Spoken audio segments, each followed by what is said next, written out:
And it's going to be an interesting match, I think. The Exiles, I mean, the likes of Fazal Mahmood, what will he do? Will he come up the order for this all-important match? As you see what the back to ball Wall has to say about this, is that the Exiles looking favourites according to that. They certainly have impressed up until now, but I just get the feeling with these conditions, anything is possible. I think they certainly do suit the team that is stronger in the bowling and the fielding discipline. Mazami put in a very good performance against VOC. And you see their captain there, Rahul Khan, trying to G up his boys. If they can put a similar bowling performance in here, I think it's going to be very difficult for the Austin Exiles to get going.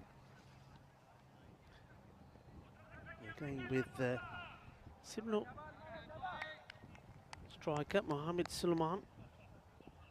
He's had a missed bag. He gets, if he gets going, can be very destructive. First ball, and a good one. It's right on the money from Oman, and well, he's not able to stop it. Nobody really backing up. And once it gets past him, he's a bit disappointed. You see, he's looking back at those fielders saying, come on, guys, there should never be a single here. And he would have maybe just have got in. It would have been close. And very good afternoon to everybody there in the fan zone. Nice to see people have come from all around the area. Also one or two groups of people here that are on holiday. That's always nice to see. So, buenas tardes to you all. Hope you enjoyed the cricket. Nice to see the red of the Malta Super Kings are here as well. Hello to the Super Kings. Give us a wave. So, batter now just taking guard. So, got Omar Diwan Ali. So, there's a change here. Omar Diwan Ali normally been coming in around about number 6. He's been thrown up the order and does well. Takes this one out, so starts with singles. Interesting decision for Omar to be going up the order. Obviously deciding that it's worthwhile changing things around just a little bit, just keeping one of the bigger hitters back. Shorter delivery, and that's well hit. That'll be 4 runs. 4 carreras. Well, the only thing Mohammed Sulaiman has to be careful is where he goes running. He hits it pretty well, and then he goes right into Diwan Ali here. And, manages to get the brakes in just in touch. Let's just have a look. He gets going here and is watching the ball, but not watching what's in front of him. 4 runs. And, well, they would have been stronger together here.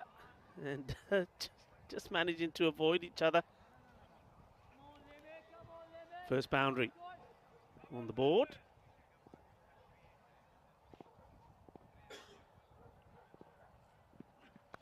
Oh, this is a beaut. Oh, adios, Balota. What a lovely shot this is. And this is Mohammed Sulaiman, what he can do when he's at his best. Lovely straight hit. And beautifully struck. Just a little bit over pitch from Oman. I mean, that's, well, it doesn't need a second invite to that. Off it goes, bang. 6 runs, 6 carreras. And having a chat with his captain. He's probably saying to him, okay, come on. You don't want that to be there. Get it pitched up. You get driven. So short of a length, go back to where you were. Maybe with the sort of line that they bowled against VOC.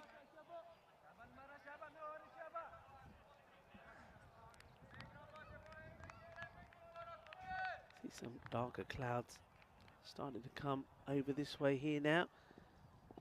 I don't think there is any forecast of rain, but anything is possible with all these clouds around.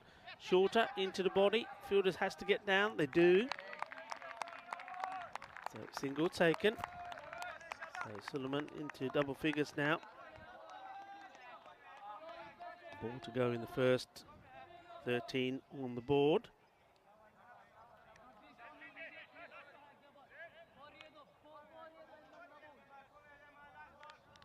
They want to finish the first over well, Momand.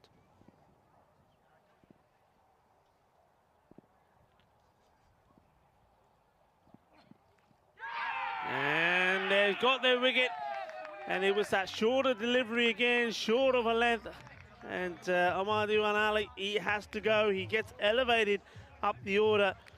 But he only survives 2 deliveries because he's on his way. He's got off the mark with his first, but the second one was too good for him. Off he goes. So the gamble didn't pay off, but that's a really good, look how this cuts back into him. It's a really good delivery. Nicely bowled. Good delivery into the body, but cutting into the batter as well. So he's looking to guide this away to third man, but it follows him. Ismail Zia, his day just gets better. Well, this man has had an interesting day. Adil Diwan Ali. He comes out. And he's going to be at the non-striker centre to start off with. It's the only man to have a hat-trick this year. And he's the only man to have a hat-trick in this Bet Ball European Cricket League. And what an interesting hat-trick it was. Rico Full here. And welcome back in the commentary box, Mr. Maximo. Yeah, thanks, Rico. It's good to be here. Here's Qureshi bowling the second over. Yeah, well, welcome to everyone that's just arrived. Yeah, I did see the Malta guys come in. Said hello to them. I know they're favourites of us here at ECN. Spent a lot of time there. Yeah, to everyone else, keeping warm around the heaters over there. Bit of heat out in the middle. Here's Qureshi. This well hit. Chase on though, and they do get to it. They'll come back for 2. Well, he'll have to just make a deal. Diwanali just race a little bit quicker. What do you think? I mean, we couldn't see a team come from 4th 2 weeks in a row, could we? Or could we? I mean, Albi's Army, it's very them. I remember they were a team that finished 4th in their group. Yeah. Back in ECS Stockholm last year.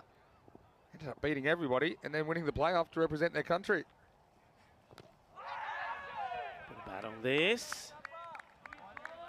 The thing is, they bowled so well and took some really good catches first time around. That if they keep that up, that pattern up, it's going to be very difficult to score big runs against them. They're trying to do the same plan, aren't they? They won the toss, fielded, and just tried to put the screws on straight away. And you saw decent first over, a couple disappearing, but then wicket as well.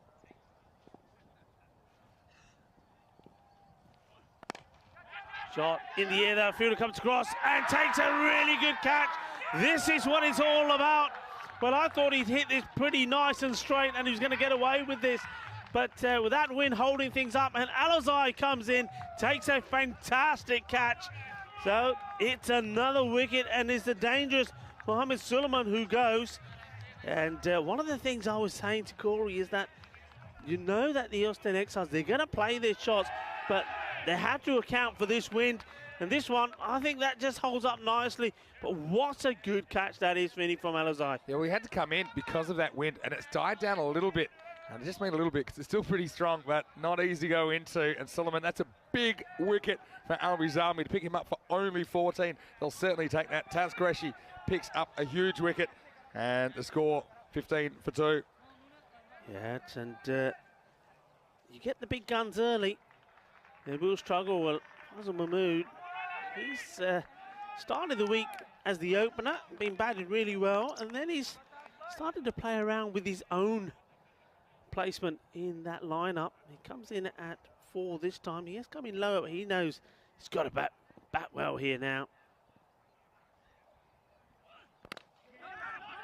But place it into the deck and go straight away. In comes the throw. Oh no! This is good. This is trouble. Oh dear! Oh dear! Oh dear!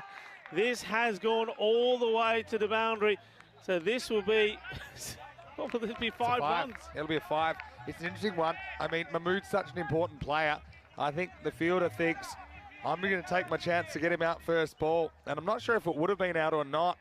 I have a feeling if it does hit, then he might have been just short. Have a look. Yes, when the ball comes past, I think it would have just been out. But been short. It's a big price to pay, isn't it? Because Faisal, yeah, I mean, throw misses by a fair bit.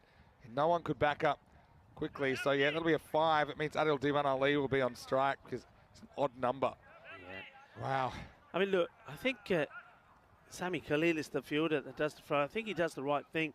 The question I have is why the man who's on the boundary there, he starts running in towards the bowler's end. Yeah. To the stumps rather than being in a position to back it up. So it goes right through the gap. Yeah, that's how it goes to the boundary. That was just a split-second decision that's cost Albi's Army 5 runs. Getting a few questions in the chat, and thanks for your company in the chat today. Feel free to join ECN European Cricket Network. I'll come to those in just a second. Oh, beautiful delivery to the left-hander, Adil Diwan Ali. That's where you want it, to the lefties. And he gets that one in outside the edge of the bat. Yeah, so coming back to that, getting questions about what we're going to be doing over the next couple of weeks, and well, we'll kind of release that officially shortly. But I'll give you a few clues. And, a few other questions as well. Might just wait for this ball from Qureshi. He's bowling to Adil Diwan Ali. Ooh. Fumbled by Zia, and then pegs it. A few nerves out there, I think, at the moment. Well, Faisal Mahmood is shouting, yeah. So Adil Diwan Ali has reacted to it, only to find it's been sent back. That's a bit confusing. I think they're going to have to talk about that. Hashtag fake news. Yeah, not easy for Zia, because he's trying to be there for the quicker one. And then Qureshi, it's a sting on the fingers after that. 20 for 2. All right, first question. People are asking next few weeks. Well, obviously next week we have Group E of the ECL. And then we have Championship Week after that of the ECL. But then we do have the European Cricket Series returning. These are the domestic tournaments that occur all around Europe. And I will give you the whole schedule probably on Monday to date. But I know that we're planning to actually have the first one right here. And wouldn't that be fantastic at Khartoum? Yeah. And then probably Portugal, maybe Netherlands, Bulgaria, Romania, and then maybe into Sweden. So stay tuned. One more man. Continue. Bangs this one in. Good bounce, isn't it? Look, the other question was about Daud Mohammed, and you ready to be shocked? So I don't think it's a fracture of the jaw. He's back at the ground. He is planning to play, but he will have to pass a fitness test, probably in around about an hour and a half. He's planning to play the final for MSC Frankfurt. Let's see if he does. Gets a bit on this. This will be out. Yes, it will. And it's the shorter delivery that does the damage once more. The captain, Mahmood, has to go. And they are absolutely flying at the moment. Al-Bazami, well, their bowling attack has been spot on. They're on fire this morning. And look at them, all smiles at the moment, because that is a big wicket. Yeah, well, Zia's kept pretty well since he come back into the side. This one just brushes the gloves of Faisal Mahmood. It's a bit of a gamble going short, because if this gets more bat on it, it's flying with the wind and it'll be gone. But instead, the batsman has to go. The Belgian captain, he'll be so disappointed to be the third wicket to fall. Now Zalmi, once again, they've got a big name team on the ropes. It's 20 for 3. Yeah, I mean, that's a huge wicket. Faisal Mahmood comes in. I mean, it was there for the taking. I think they've been so clever with their bowling. It's almost like they've sort of done their homework, say, okay, he's not going to be able to resist this one. Let's bang it in. Because you saw there, the first 2 deliveries in this over, they've been the shorter length ones. He hasn't pitched it up once to Mahmood. Mahmood gets hungry for it, wants it, but gets the glove on it. It's taken behind. Zia, his tournament just gets better and better. So Hooper saying new batter. That's a risky strategy to get a wicket to go short, because you don't have any protection in the power play behind the wicket. They've got a backward square leg that's in the circle. They've got a fine leg that's in the circle. Even the third man is in the circle. So, yeah, it's a bit of a risk. But one thing I will tell you, there's only one type of player that's enjoying this win, is the faster bowlers, because it's right behind them. I think the fielders are hating it. The batters are hating it. I tell you what, someone like Momad, he's loving it out there. He says, bring it on. Well bowled, does pitch this one up, gets it to come in, and the batter sensibly just concentrating, just getting back onto ball. Need something big here. And can it be Sohail Hussain who delivers? Adil Diwan Ali is out there as well. I think Adil, he's more likely to be able to bat out a few overs. He'll take the singles, he'll put the bad ball away, but Sohail Hussain, he does like to go for his big shot. Somebody's going to have to just stick around and not throw the wicket away. The one thing I haven't even mentioned yet is Waqas Ali out with a hand injury. I don't know if you mentioned that before I came up here, but that's a big loss for the Austin Exiles. He normally probably would bowl his 2 overs, probably open the batting, so they've lost him. I know he's devastated to be out, but he has 8 stitches in his hand, so it's just an issue from this morning. So it's kind of survival of the fittest as well at this stage of the week, isn't it, Rico? Yeah, I mean, Waqas Ali, I remember that happening. It was when the bowling off Mahmood, he put down Afridi. At that time, it didn't look that serious. He hung around on the field as well when he shouldn't have done. Beats him out. The off stump again. Yeah, that is a big loss. Him not being in the squad, because not only can he contribute, I mean, he would be in there now, really. Yeah. But with the ball as well, he's been really tidy. I was really impressed at how Albi Zami just choked the innings of VOC Rotterdam, didn't they? And I think that the last game for VOC Rotterdam this time around, it's only 60 runs. Last time they played a last game in an ECL, they got 2-2-2. Yeah, but he gets lucky now. Fielders between themselves have to stop it. They do. And, well, it's going to be just home. Still asking the question. And they're going to go. Well, they are going to go upstairs. Well, he took his time here as the umpire. And then eventually decides, yep, I think we will check this. I think he's in by heaps. But then Joe Foster's thought, well, you know what? Let's just check. The bat's grounded. I'm going to say it's heaps, Vinny. I'm going to say it's heaps. I'm going to say heaps. You're going to say heaps? Okay. Heaps. Yeah. Oh, it's close. If it was the other line. If it was the other line.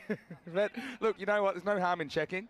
And it just takes a second. In fact, that will be the end of the over. That's 3 overs down, 24 for 3. Yeah, sometimes things happen, like maybe the bat wasn't grounded or your eyes have played tricks on you. But it's an interesting start, that's for sure. So Charles Croucher, the sheriff's out there. So the 2 Czech umpires are out there. And they were checking their watches then to say, just need to get a little bit of a hurry up. Maybe a little bit behind after 3 overs, had 16 minutes. But we still have some spin to come, I think. We're going to see Zia Alizai coming on to bowl over number 4. Into the body of the batter straight away. Alizai, who took that fantastic catch to get rid of Mohamed Sulaiman. All fired up, aren't they? They're fired up from the match before, and they've just brought that spirit into this match as well. Yeah, they really have. And they're a team with a wet sail.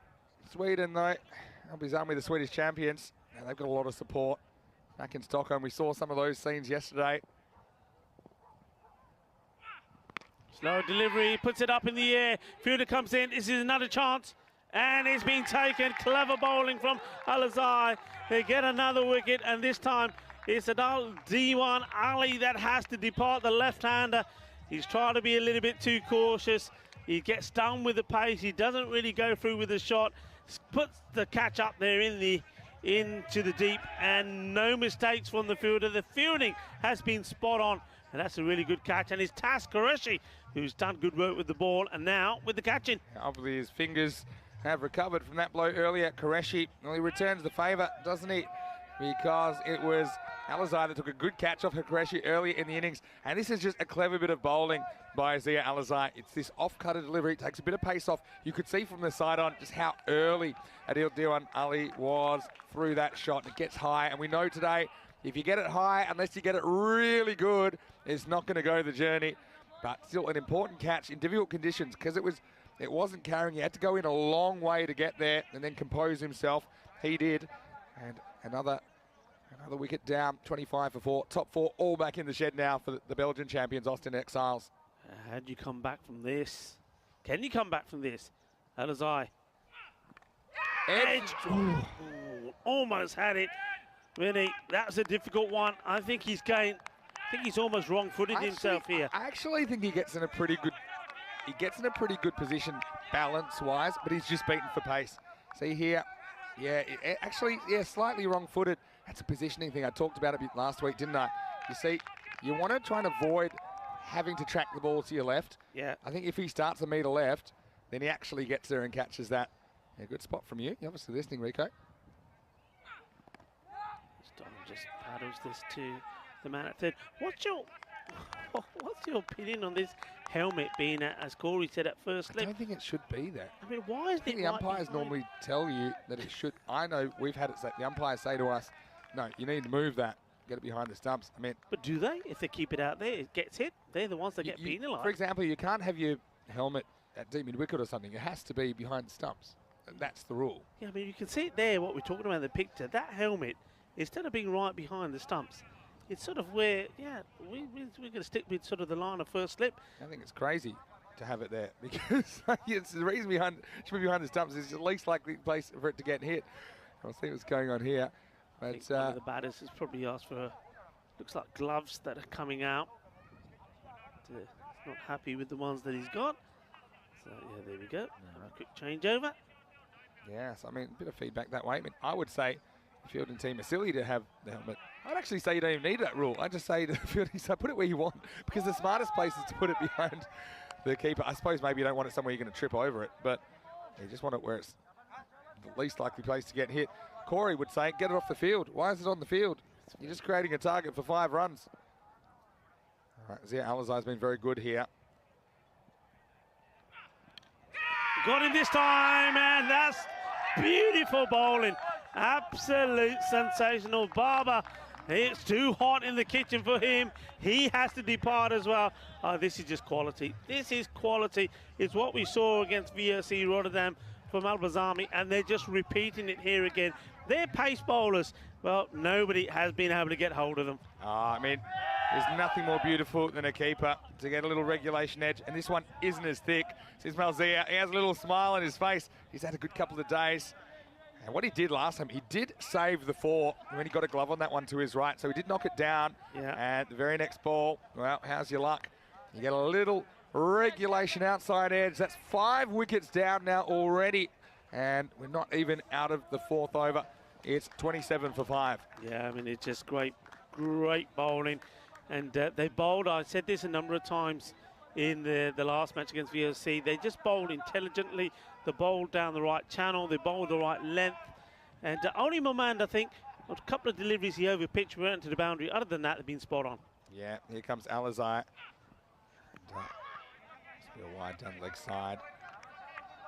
And so, you know, we're talking about the Swedish kids and how much they've been following their team. Al-Bazami, it's one of those clubs. It's real community feel. I know there's a big emphasis on the juniors and the way, you know, when we've been there, they all eat lunch together. They're all just coming up whenever they want to try some cricket. Play towards third. It'll just be a single. That'll just be one. Kind of a pretty good over from Al-Bazami, to say the least. Alizai only goes for 5, picks up 2 wickets. It's 28 for 5. And look, Vinny Sandu here, Mr. Maximo, alongside Rico Full. And it's great to be here. But I tell you what, the Swedes, they have been watching intently. In fact, the kids, they actually have sent a bit of a message to us. Let's have a look at it. I love this. Hello everyone, Albi here from Sweden. Thank you for bringing more cricket to Europe and for supporting our dreams. We love your cricket! Are you ready? Yes, that is sensational. Isn't that wonderful? Well done to the kids. Amazing. There. I love it. I love that. That is great. It's so wonderful. I tell you what, let's get out in the middle because one of their heroes is just coming on to bowl, Azam Khalil. And that kids went absolutely crazy yesterday when he took a catch. And there's been a quiet confidence about Al-Bazami during the week, even though he had a pretty rough start. But I'm sure we just want to say a very big hey to the kids in Stockholm. Of course, got a lot of Belgian supporters. And I know they've been following intently as well. And a lot of people had their imaginations captured by Belgium, the way they played in the ECC. But yeah, no, I'd just love to see kids getting involved and and the game growing at the junior level.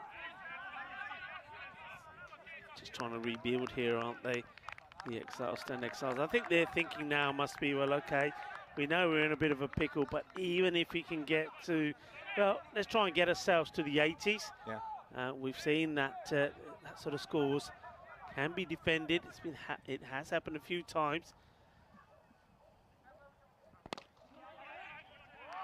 And that's what it's all about. That's what it means to them. Zam Khalil thinking, no, it may only be a 1, but I'm not giving it to you. What a day he's had there in your picture there. Took a hat-trick earlier today, but that's all in the past. It's all about here and now. Well hit, good throw, and if they did decide to go, there would have been trouble. Yeah, I mean, I'll be Zami at the moment, a bit like the central bank. They're controlling the supply of runs, and they're not really releasing too much. Oh, this takes a bit of bat on the way through. Well, or maybe it doesn't. Umpire's going to give us a signal here. Buys. So the noise I heard is obviously the gloves. I think it was a little, I thought maybe a little inside, but no idea here. Yeah, it actually was off Zia. So, of course, the D1 Ali at the crease right now. This is Sultan D1 Ali, the keeper. Oh, he wasn't the D1 Ali that took the hat-trick, but he had a pretty good view of it. And, well, let's have a look at this. Single digits from everybody except Suleiman so far. 32 for 5 at halfway. What I would say, though, I mean, it's been a low-scoring kind of day. Not an easy day to bat because of that wind. You're hitting into the teeth of the breeze with those. Normally, those shots are pretty safe straight down the ground. So let's see if they can put something together to defend. Jabbar onto the attack. Nicely played, would just be a single. But look, go back to, I mean, I've had time to absorb this now, what you said to me earlier. So Dan Mohammed is actually thinking of playing if he passes his fitness test. I mean, if he plays after that, I'll be absolutely amazed. Rick McCosker, like. Remember Rick McCosker from the centenary test? With a bandaged up jaw. And this is a clever shot, and that just bounces short. That's 4 runs. And we know that if you hit it the other way, the wind is going to stop it. You manage to hit it this way, the wind is going to take it. It's one of the things we've been saying. You get batters out there that can get funky, and maybe can do the old Dilshan or the reverse Malachi. Well, they're going to get the wind assisting them, and it will go all the way. And this one just dropped short. 4 runs, and valuable runs, whichever way they can get them, they'll take them. Yeah, I mean, it's a clever shot. I mean, the wind's going backwards for the batter anyway. So if you can get it over that man in the circle, you know you're going to get a boundary. And so, yeah, Jabbar just rolling the dice with the short stuff. This one goes through. They do push that man back now. Man on third. So just have a quick look around this field. So third man back, you've got cover on the offside. 2 men there straight. Mid wicket is back. So that's your 5.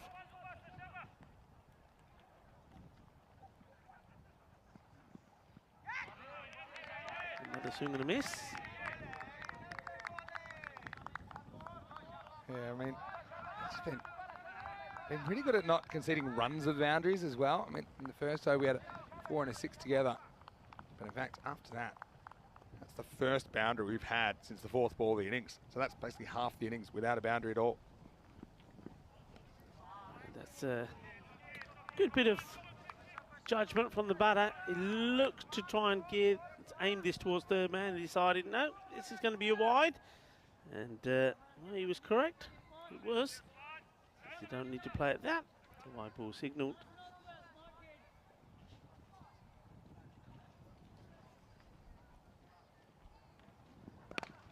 Hits this firmly along the deck, which is probably a good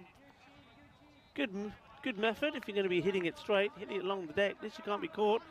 It's a really crafty bowler. I think it's the sort of bowler that batters hate facing because you just don't really know what you're going to get. At the moment, it's come back well after that boundary. He's trying to hit this on the up this time, maybe trying to get it over that fielder in the cover, extra cover, which is the captain, Rahil Khan. Not able to do so. That's the end of the over. We do get the 39 on the board now. And it's the wickets, that's the problem. Yeah.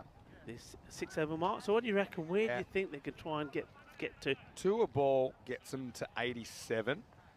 That's not too bad. I mean, 2 balls are a long way away when you got 5 wickets down. But we have seen some innings just kick down the stretch, haven't we, this week? But finals and anything can happen. I mean, they could put 70 on the board. And think about some of the defensive efforts from the Belgians. I mean, they completely destroyed VSC Rotterdam last night after a terrible start. And so, yeah, I mean, I would not count out Belgium no matter what they score. Abhi's Army, again, their batting hasn't always clicked. They've kind of scraped over the line a few times in some chases. Sail up in the air again, and this time it goes down. And the fielder, he's been put back specifically for that. Well, Jabba, after bowling his over, takes over from where Afzal was, and he puts it down. You can't believe it. This was a straightforward catch. Yeah, look, it was. I think this is a fairly simple one because the wind's blowing it at you. You just got to make sure you get there in time. It gets low, gets a pretty good position. Can't hold on. It's hard, and this one has been taken. No mistakes from that man. What a catch this is, and that's Sami Khalil. This was absolutely cream. He's going to him like a rocket, but he takes the catch. Well, you got sheepishly. Usman Jabba goes up there and says, well caught, mate, well caught. Never mind about mine. Oh, this was drilled hard, Vinny. What a good catch that is. I mean, this is way harder. And Sami Khalil, he is another one that's come through the junior program. I'm sure Stockholm's going crazy as he catches a speeding bullet. Well, he gets another big hug from another young star of Abhi's Army, Ismail Zia. And that's 6 wickets down. That hurts when you're running out of resources here. Still a third of the innings remaining. The score is 40 for 6. Yeah, I mean, that was a good catch. I mean, that was travelling. Another wicket goes down just when you think they're starting to recover. Yeah. And it's the fan zone. Well, there's the Malta Super Kings. They're here. They're watching the action now. They would have been so disappointed, I'm sure, to bow out on Super Thursday, but still plenty of positives. I mean, first time we've seen a Malta team in the ECL. I know we spent a lot of time there in European cricket, series cricket. It's nice to see them taking the step up, and even though the results didn't go their way this week, certainly gave us a few highlights and a few memories. Here's Kudratullah, who gets blasted, and watch out in the fan zone. That one's coming your way. Maximo! The counter-attack is on. And Sharp comes out. And look, Sultan Diwan Ali, you end up burning 9 balls for 3. So if you can get someone in there that's going to have a good 3 overs, well, now's the time. And Shah says, thank you very much. Well, let me tell you something about Shah. He's probably trying to prove a point to his captain. We saw him early on when they were really struggling against MSC Frankfurt. He came in and scored a quick-fire 35 of 18 deliveries. I mean, he hits the ball really hard. And you see here, back-to-back boundaries. I mean, you've got to ask the question, why is somebody like him coming in so low? Yeah, I mean, I guess he's an insurance policy, but they've waited a long time to use him in this innings. And, yeah, it clears the front leg. He's almost front on when he plays that shot. Yeah, but it's certainly a counter-attack. And the man was asking, so what do? You go for singles, you go for it and go for boundaries? I think you've got to go for broke. I think you've got to go for broke here if you're the Ostend Exiles. Swing and a miss. I don't know, Vinny. I think because it is going to be a low-scoring day, I mean, with the weather conditions favouring the fielding side, I think even if you can sort of get singles off every balls here from now on in, you get a few extras, a couple of boundaries, that'll do. It's better to do that than just swing, get yourself out. Maybe that'll get you another, I don't know, 16 runs, but I think you can do better. Yeah, we'll talk about that again in a second, but I want to talk about Group E because we've got HMS Kruinhout, the second Dutch team that qualified, and they're going to be in Group E. And then we've got Farmers from Jersey, we've got Pakai Care, we know a bit about them from Spain. They've got who we think might be one of the fastest bowlers of the whole tournament, as well as Marlow, the Greek team, Corfu, and also Nicosia, the Punjab Lions. So we see a bye to start the 8th over. Yeah, okay, I don't mean go for broke like 10th over style, but I think just come out and play your shots as if you're not worried about the wickets too much. I don't think singles is enough to be that competitive, and I think that sometimes you go for it, you get away with stuff. You get little edges that go for 4. You just got to kind of put it in the lap of the gods a little bit. You don't want to be too conservative, I don't think, if you're the Exiles here. Don't think that's going to be a problem for Shah, though. No, Shah is there just to cream it. I mean, Qureshi comes back into the attack. He's bowled really well. Just another bowler who's just got better and better as the weeks progressed. Him and Moman have been really good. Luke Belgium getting a few harsh words for getting the VOC Rotterdam wrong, but then he reminded everyone he's 19-3. 19 out of 22 he's got this week. Can't win, Luke. Nicely played. This will be 4 runs. And they have got a man out there, is Jabba, but there's nothing you can do about that. He's pretty fine. And as soon as this gets past the man at backward point, it's going to be 4 runs. So the boundaries are starting to come. And this is one, nice one for Hussain. Plays that really well, actually. Yeah.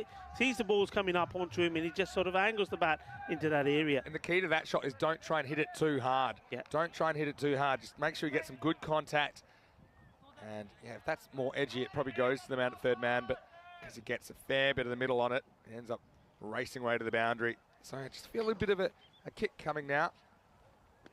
Clever bowling, well bowled. Gets that one inside.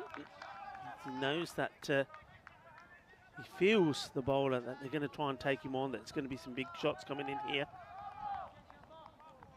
Very fascinating contest we're looking at. It's been a pretty ugly 56, but it still is 56 with just over 2 overs remaining. Gets this out towards the man at long on. It will be just a single. Yeah, I mean, again, they'll be thinking to themselves, right, how do we make this competitive? And I think 80, anything in the 80s would get you that score, but then they have to bowl and field the same way that Al-Bazami have. Yeah, that's exactly right. But they're capable of doing that. You know, you've seen them, last couple of games really on the attack with the ball and in the field. Speaking of attack, that's what this man does. He only knows how to play one way. I mean, Shah, and scoring valuable runs here for his team. It's the end of the over. So 58 for 6. I'm a bit surprised they haven't gone back to Azam Khalil yet. Maybe he'll come back now. He got a really good over in the 5th. It only went for 3, including a bye. And we haven't seen him since. So I feel like he'll get another one. I guess it'll be the 10th because it looks like they're going to go back to the pace in the 9th over. Yeah, I think they're probably just thinking that these 2 batters will certainly go after him, and a big over, maybe a magical over against him could undo some of the good work that's been done. So they're probably saying, well, okay, let's go for our main bowlers, see if we can break the partnership, and if need be, we'll use him later.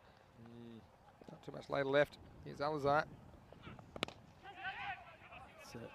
Well bowled, good length delivery. 2 good bowlers though still to come. You got Alizai, and I still think you go to Khalil. I probably would have bowled him here just to disrupt the speed, because they've got a little bit of a counter-attack going, bit of a resilience movement. Yeah, but don't forget, I mean, you got Jabba who bowled really well as well. So it's all a question of, do you go with pace off or pace on? And pace on has worked. It's worked until, I mean, Jabba went for 7, and Khalil went for 2. So they could go with any one of those 2. No, it's good though. It's a good problem to have. Yeah. It's just Kudratullah went for a couple of boundaries. Taz Qureshi went for a boundary. Azam Khalil went for 0 boundaries. I don't know. I just think I wouldn't be too scared to use him in the last over. Very deep in his crease here. Alizai is going to keep rolling out these off-cutters, I think. Slow delivery, well bowled, clever. You know that Shah, he wants pace, because he's trying to hit the ball as hard as he can with the pace on it. Take the pace off it, and every opportunity, he miscues, goes up in the air, gives a chance. Let's say a quick hello to Cologne, Germany. Nice to see you there. I'll be watching probably pretty closely. Let's see Frankfurter going here. Slices up in the air, and second chance maybe. No, doesn't quite carry to Jabba, but he does his job. He stops it going to the boundary. Yeah, probably conservative option, but probably the correct one at this stage. Imagine if he tries to catch that and goes for 4, you probably feel all the momentum's working against you. So he just takes the I'll say chicken option, but it's probably the correct option. I feel a bit sorry for Jabba because they're using him like a yo-yo. They keep moving him from one part of that line to another. He goes fine, he goes wide. Hit hard, but not hard enough to go to the boundary. Think about 2. Well, certainly, Shah does. But, it just stays at 1. Very interesting contest. This Alizai has been worth his weight in gold. And he's another one that hasn't gone for a boundary yet. You think about his first over. They resisted the temptation to bring him back until now. At least they've got him to kind of steady the ship. Steady the ship? I still think they're feeling like this innings is getting away from them a little bit, Albies Army. Just because of those last 2 overs, 11 and 8. And in a low-scoring game, remember that Shah came out and he whacked 6 and a 4. You know, they don't really want to be chasing more than 70. And it looked like they'd be chasing nowhere near that a second ago. 62 for 6 after 9. I know it sounds weird to say that when you'd say Albies Army are well on top, but it's just been the story the last couple of days in these conditions. Chasing 75 is a lot more difficult than usual. Yeah, all teams, you're right, all these teams, because of how tight this group is, all these teams have struggled at some point or another when there hasn't been too many runs on the ball for them to get. So, yeah, I get you. They will go with Azam. It goes in the air, and look at that ball. Well, can you believe that? That has gone from looking like it was going to go sort of in the long on direction, and it swirls all the way around to long off. Yeah, it was just kind of inside out clunk, and it hung up there. Azam thought he maybe get there, but amazing. Curveball. This is going to be the action, and that's the big one. Seis Carreras. He hits it big, he hits it hard, and he gets 6. That's what he's there to do, Min Shah, and that's probably a reason why I think they were thinking, would it be a gamble to bowl him or not? But, well, that's only one of them. What's going to happen here now? He's going to go after him, whatever happens. Toss this up. Oh, I'm wrong. Oh, now we're it's going to be 4 buys. And this one, Zia, he's been pretty good behind it. Difficult one when it goes through like that, but he's got to try and get something on this. It doesn't, and that's 10 runs of 2 balls. Yeah, not the start you want. He beats the batter, beats the keeper. Ismail Zia, to be fair, he gets there, but he's a little bit too late. And let's just say he's fired up for a ball that he didn't even hit. He's disappointed that he's missed it, but he's still got 4. Don't worry about it. 73, and looking to get to the 80 here. Up in the air. Where's this going? Well, it's just gone nowhere. They're going to try and come back. They will make it because they can't pick it up now. A bit of Keystone Cops there. Well, this is what I'm surprised Khalil didn't take the pace off a little bit earlier in the over, because I think once he's done that, there's the miscue. Short doesn't get to the outfield. Still 2 valuable runs they scrape together. I think that's probably pound for pound. That's his best weapon at this stage. It's just to take a bit of pace off. Well, now then, why don't you take a run here? You've got to take this. Well, he's going, I'm going at 2 a ball, you're going at 1 a ball. So I'm going to give up a run because I think I'm going to get more off the next one. Low scoring matches, you've got to, unless this goes to the boundary, it was a bad decision. And there you go, it's a bad decision. You take what you can get. Well, I mean, it depends. If he hits the last one for 6, then it's not. But, I mean, I can see the thinking. Well, in fact, that it, is it? All right, so I guess it was a bad decision. It's a bad decision. Look, they're going to finish with a pretty mongrel-looking 75, Austin Exiles, but I can tell you that when we return, they will be defending that with every single fibre in their being, because they're going to have to defend it, otherwise they'll be out of ECL 22. And look, Albies Army, they'll be pretty impressed. All up, I think if you said at the start of the innings, okay, you're chasing 75, they would say, yeah, we'll for sure take that. But let's not forget, in the last 2 matches that the Austin Exiles have played, they have been hunting in a pack. They've been taking chances. They've been fiery with the ball. They love, their fast bowlers love bowling with this breeze. And I think we're going to see a really spicy second half of this contest in qualifier number 2 in D-Day, the group of death. And we already lost the defending kings of European cricket. And fan zone filling up. And, well, it was the wickets column filling up after that early strike. There was going to be a few problems, a few nicks held on to, a few not. But all in all, a pretty good performance by the Albies Army bowlers. Yeah, it was really good. And Mamand, he was in top form once again. And Qureshi, well, thanks to that catch from Al-Azhar, that was absolutely amazing. And well, Exiles then did some good work with the ball as well. Maman gets a second. That one was big. That was the captain. That was Faisal Mahmood. And this one, well, that was Adil Diwan Ali. He didn't really get hold of it. He was outfoxed by the slow delivery from Exiles. And how about that one? That was class. The one before that, the ball before that was dropped. That one was taken. And Zia, he continues to have a mixed day today, but in general, he's been very good. Yeah, anxious faces in the Belgian camp, as you can imagine, because they've been pretty good up the top. That was one that went down to Jabbar, but next one absolutely didn't. Sami Khalil pouches it, and I'm sure that made Stockholm go crazy. And then we saw some crazy strings. Some hit, some missed. It was Amin Shah that came in and tried to change the game.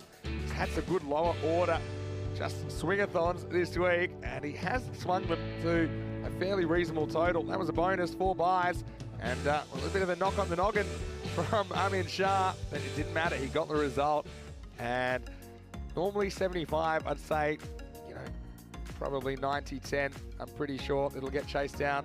I'm not so sure this time. I think big match, big occasion. Albi Zalmi short. You know, I do think they're still favourites in this game, but Austin Exiles, they're going to come out and give it everything they've got. They certainly are. Let's have a quick look at that scorecard, and they'll be very thankful to Amin Shah there towards the bottom. And 22 very valuable runs from him. And little partnership he put together with Zohib Hussain. Hussain was dropped on 9 by Jabba. So you can look back at that and say, well, how important was that? Not that he scored so many runs, but he was there to stick around and get that partnership together there with Shah. The bowlers used, so 6 used in total. Maman was good as always, so was Qureshi, and 2 wickets for Maman, 2 for Al-Azhar. So he was the pick of the bowlers for me. He really did get that ball to move around, and everybody really contributed. Nobody really went for too many, and that's exactly what they did against VOC. And that Manhattan tells you a story. They just couldn't stop losing wickets at the beginning. Then you had that middle period where they did well, and they finished pretty well, I suppose. 75 on the board. And one thing I will say is that the Austin Exiles, they know that they've got to put in a performance similar to what they did in that last match yesterday against VOC, when they had VOC 42 for 6, and that was after VOC scored 18 off the first over. They're going to have to be at their best if they're to get a victory here. It's not going to be easy. It's going to be hard work for them, but if they want it, if they want to be in that final against MSC Frankfurt, who, well, they'll be watching with the intent to see who it will be. Will it be one of these two? Who will it be? The Austin Exiles, they've had a bat. They've got 75 on the board, 76 required for victory for the champions of Sweden, Al-Bazami. Will they do it? Will they not? We'll find out. Join me, Rico Fu, and Mr. Maximo Vinny Sandu in about 10 minutes time. Volvemos en 10 minutos.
Bienvenido. Welcome back to the Champions League of Cricket here in Malaga, the host city, the heart of the Costa del Sol.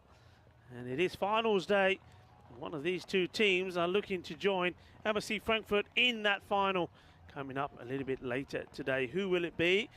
Well, you take your pick, because the Austin Exiles, they've been out there, they've batted first, and they've put 75 on the board. So target 76 required by Al-Bazami, the champions of Sweden. I know they're getting great support in Sweden. All the kids, I know what they're saying. They're saying, Zalmi, Zalmi, Zalmi, Zalmi. We heard a lot of that yesterday. Go on, shout it out, shout it out. Go on, kids, after me. 1, 2, 3. Zalmi, Zalmi, Zalmi, Zalmi.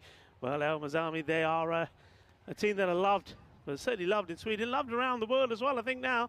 But there's a lot of support there for the Austin Exiles as well. A team from the champions of Belgium. It's a bit nippy out there, as you can see, but the sun has come out. Oh, which team will the sun be shining on? So wait and see as we get ready to go. The umpires are out. Joe Foster and Charles Croucher as we get ready for the first ball. Shahid Ali will be on strike. And well, he's very similar to, I think, Mohammed Suleiman. He's the opposite number, the opposite team. He likes to play his shots. And he starts by playing his shot. 4 runs. What a cracking shot it is indeed. And this is beautifully played. And what I like about this is how he gets right on top of it. What a cracking shot. Yeah, that was tasty. That was nice. That was cuatro carreras. Lovely shot there. As they say, and they'd like me to say, come on, say it all together. Saluriza, will it be another one?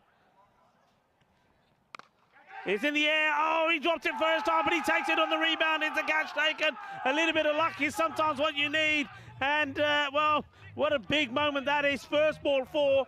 Second ball, well, could have been 4. Could have been caught. It was caught. But on the second attempt, the wicket goes down. And it looks like that he just saw the shot of maybe Azim Khalil getting ready to come in at number 3. He hits this really well, hits it hard, but doesn't get it past the fielder, who takes a really good catch. Well, it's a little bit of rock and roll. And that was Omer Diwan Ali taking a catch. And it was a spicy one. What's up? Wasabi, that's what. A bit of spice, good catch, another wicket. And another wicket that comes down to good fielding. That's what you got to do. You got to take your chances when they're there. I thought that one was going to escape him, but he recovers really well. Well then, it's going to be one of those. Plays one sensational shot, and that's the difference, you see. I said the one I liked about the first one is he got right on top of it all the way along the deck. This time round, or the second time round, I should say, he goes for power, and but isn't able to get on top of the ball. Gives half a chance, and is taken.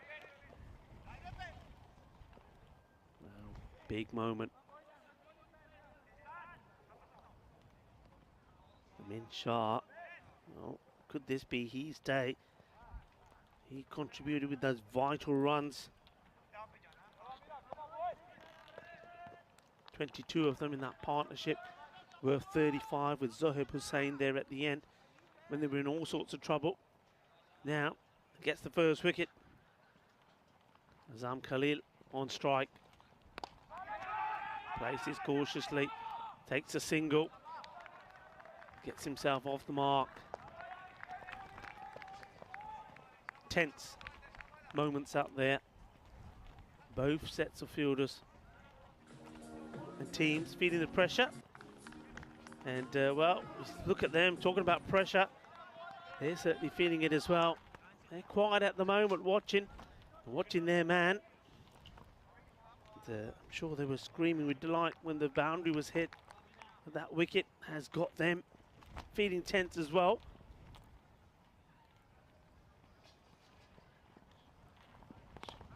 Into the body, and decide not to take the single here. This is surprising. I think as soon as this is played, it's only the bowler that's going to have to get to it and decide against it.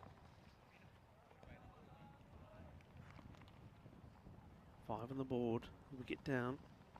2 deliveries to come in the over.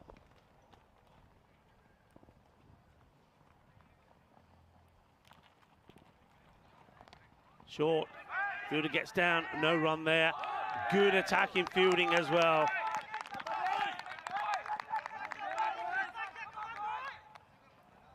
Good pick up. Good throw. Just basically saying to the batter, where do you think you're going? The captain. Oh, well, only just maybe, only just. Khan under pressure. The captain. Short in the air. Oh, and that is a terrific stop. That really is. Fantastic fielding once more. And this time is Baba that throws himself at it. If this gets through him, it's 4 runs.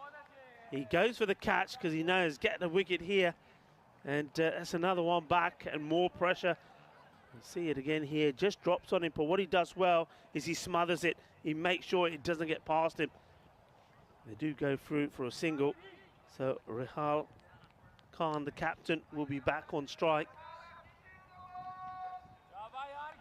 6 of the first over. And I was speaking to Rahul Khan earlier and he said, well, maybe I'm not performing so well because I miss my son very much.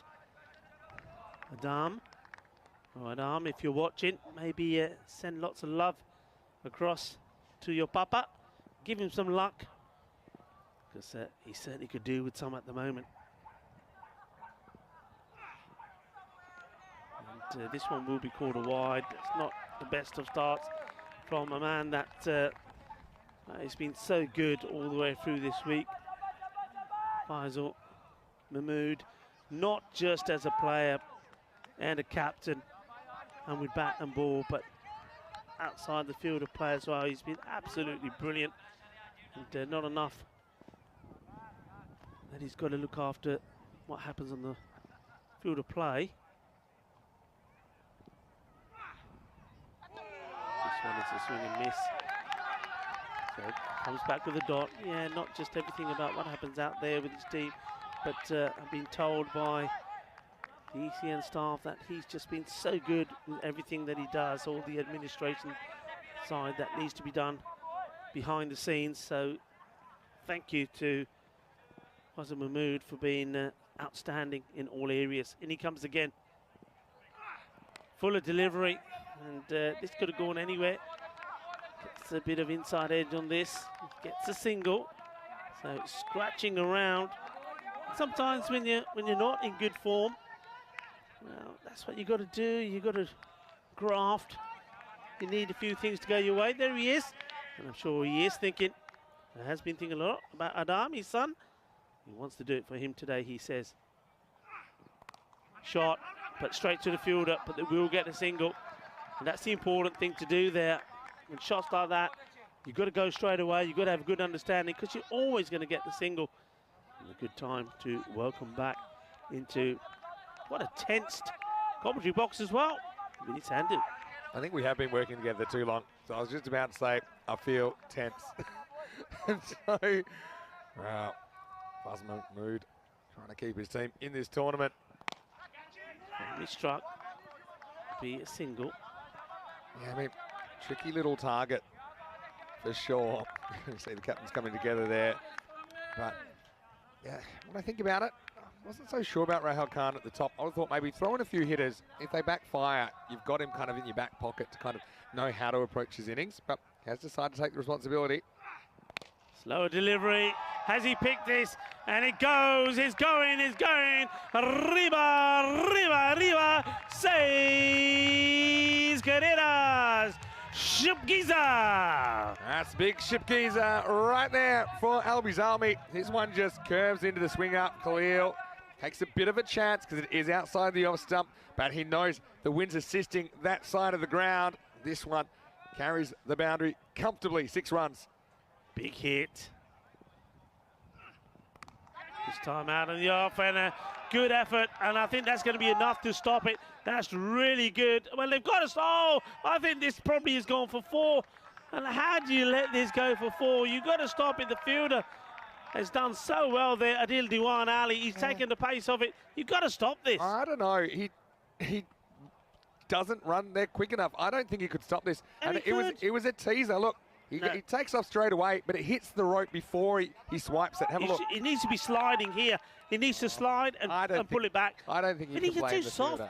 You're too soft. See, that's why you're a wicket keeper. He has to work out how many steps he has to get down, and he just misses it by a little bit. That's a good effort. That is a good effort. He had to change. He had to go around the guy that already dived for it. It's a good effort if you're my father. But for a young man, you slide and you pull that back. You've changed.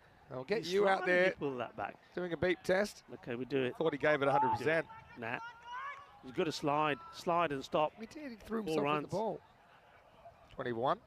That gives us more time to argue about this. We put him off now. It's not often we disagree. I think with something like that, you're running. You're not going to be able to stop it. Like you run, you dive, you slide, and as you're sliding, you slide past the ball, but you pull it back. Yeah, but the ball was already past him. That was the thing. I blame the first guy for fumbling it. All right, here's the new ball. Shah. What I was going to say, though. Take two here.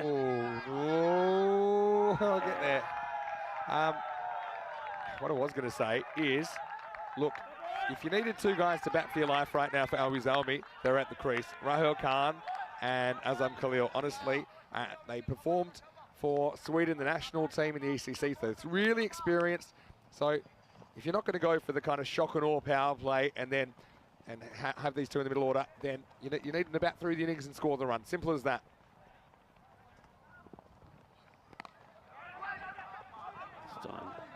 Shadow waits and it's a good call. Good pickup. Handedly done. Sohail Chaudhry. Tarek agrees with me. Good effort, he says. Yeah, I agree. Yeah, good effort. He could have done better. Everyone can say good effort. He's just saying he could run faster. If your legs were pumping as fast as he could go. Ooh, dear, oh dear, oh dear. And this one does get a bit of the glove. Runs. He rubs his arm. So that's all right. He didn't catch it anyway. It'll go as a run. I think this hits the glove. Let's have a look here. What can you pick up? Yeah. I don't know. It definitely hits some back shoulder. But does it hit the glove on the way up? That's the question. Yeah, maybe it was but it wasn't signalled as leg by. So I think he thinks it gets the glove onto the back shoulder. Taking him on, and that's good. And this would be, I think they'll have to have a look at this field, the Austin Exiles. I think if that's going to straight to a fielder and they're still taking a single, then look, you've got to count them up here. 1, 2, 3 of them in the line there. One of those 3 has to be in for me at least 10 metres. One in to stop that cheeky single, the others to cover him. It's going for range there, aren't they, by having him right back on the ring. Shah to continue. Slow delivery, and it's been going to go for 4 runs.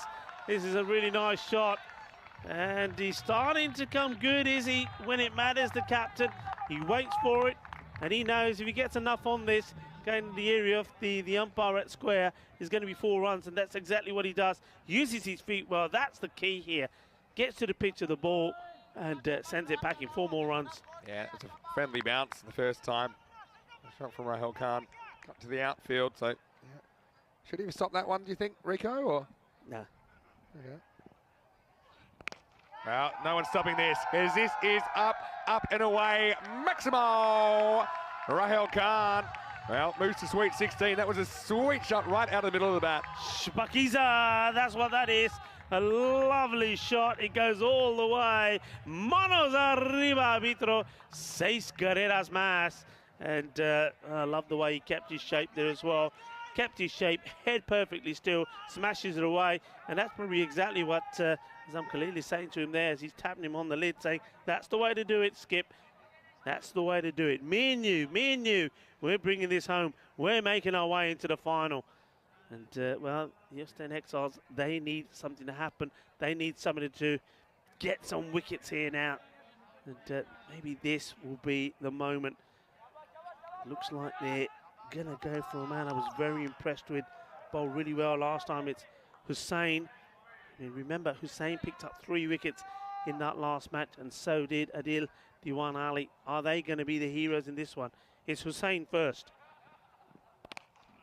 Short, keeps it along the deck, takes a single. Look, and don't forget, we know Waqas Ali Raja in this side because of that hand injury, so they lose 2 overs from him. So they're going to have to make it up. Will they go to Sahil Chaudhary for some extra spin overs? Let's see what they decide to do. Don't forget the hat-trick hero from this morning, Adil Diwan Ali. He's still up their sleeve. Hit hard. Is the fielder going to get there? No, he's not. 4 runs, and the captain, well, Raheel Khan is starting to find his form when it matters. Before the start of this match, he'd only struggled to get to 29 runs in all of those innings, and now he's looking good. He hits this one like a shotgun. It goes to the boundary. Powerful shot.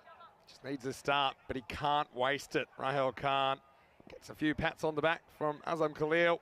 His partnership is growing. It's looking dangerous if you're a Belgian supporter. Saying, can he get the breakthrough? And this is nicely played. And you can see he's just starting to get into his rhythm, isn't he? And as the saying goes, form can come and go, but class is permanent. And that's maybe what Raheel Khan is trying to show here now. And he doesn't have to do anything crazy either. They've got it down under a run of ball. They can be selective. I think that's what they've done well so far. They've been pretty selective with what they've gone after. Now Sahil Hussain, he desperately needs a breakthrough for his team. Goes for the fuller delivery, gets this one through, dot ball. Azam Khalil just takes a little walk towards the point area, just thinking to himself, talking to himself, and now having a bit of a conversation with Sultan Diwan Ali. Nice to see that both are able to share a joke and a smile. As we go back to the action, Hussain wants a wicket. Slow delivery and almost finds the edge of Khalil's bat. Another dot.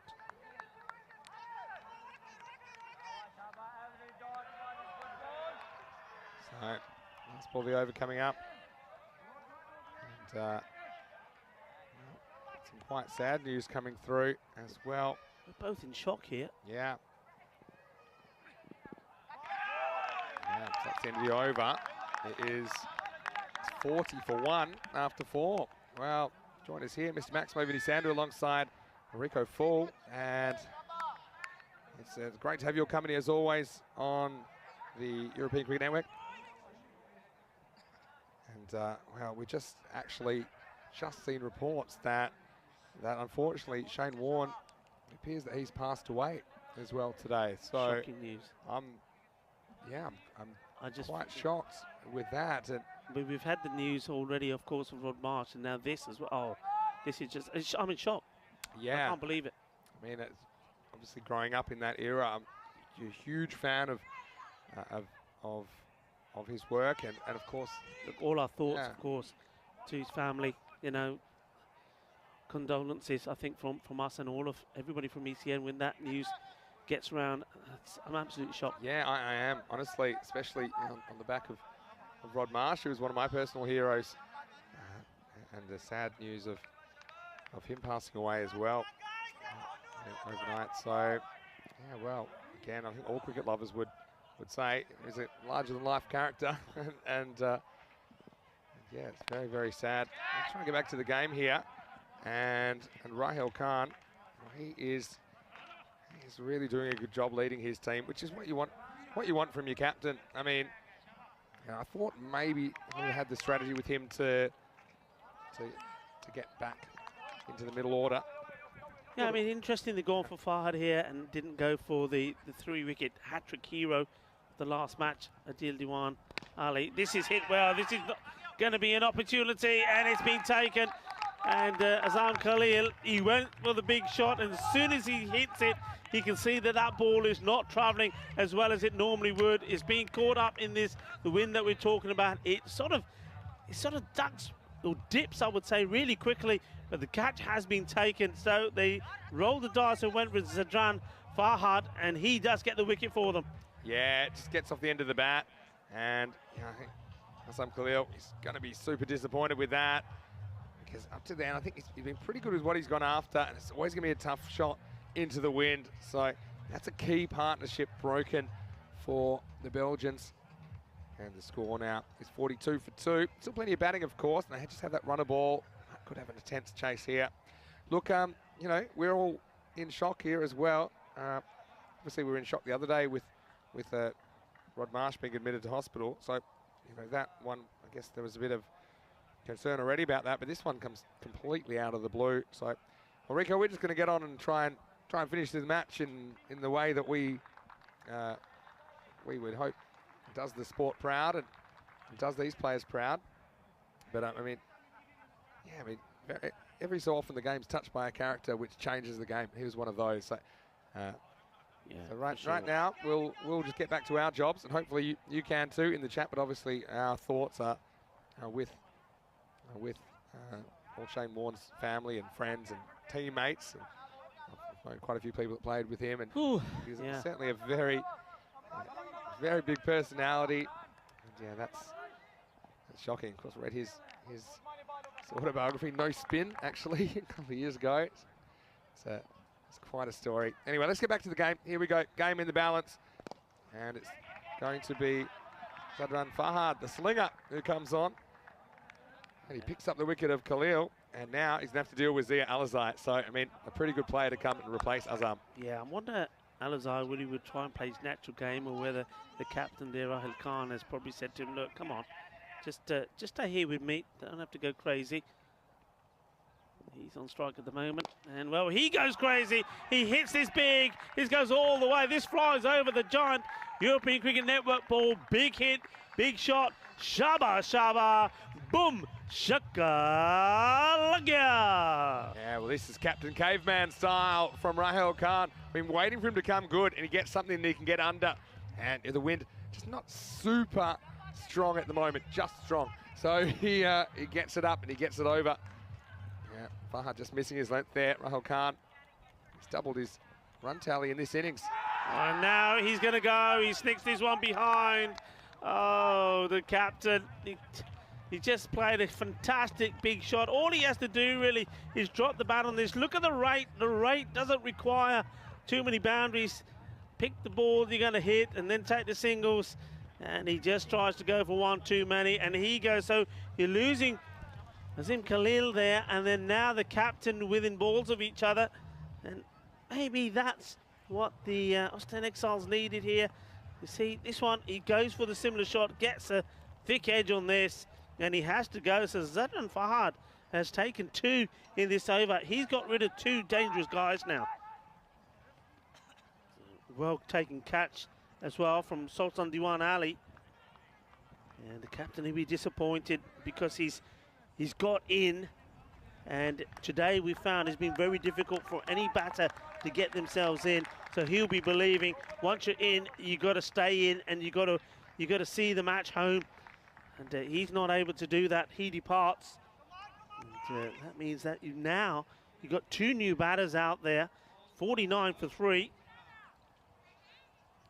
The captain goes to 28 for 16 deliveries. Well then, Niazi, new batter.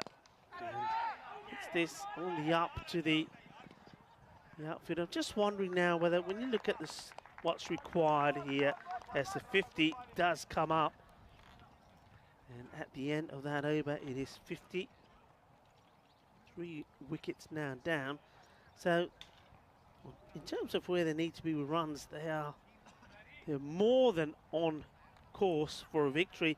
But those wickets just going there, so that brings Alizai and Niazi together. And these 2 now really have to bat sensibly, because I'm just looking down who's to come in batting wise, and none of those batters, I think, have contributed much in terms of individual scores. So they've really now got to play sensible, smart cricket.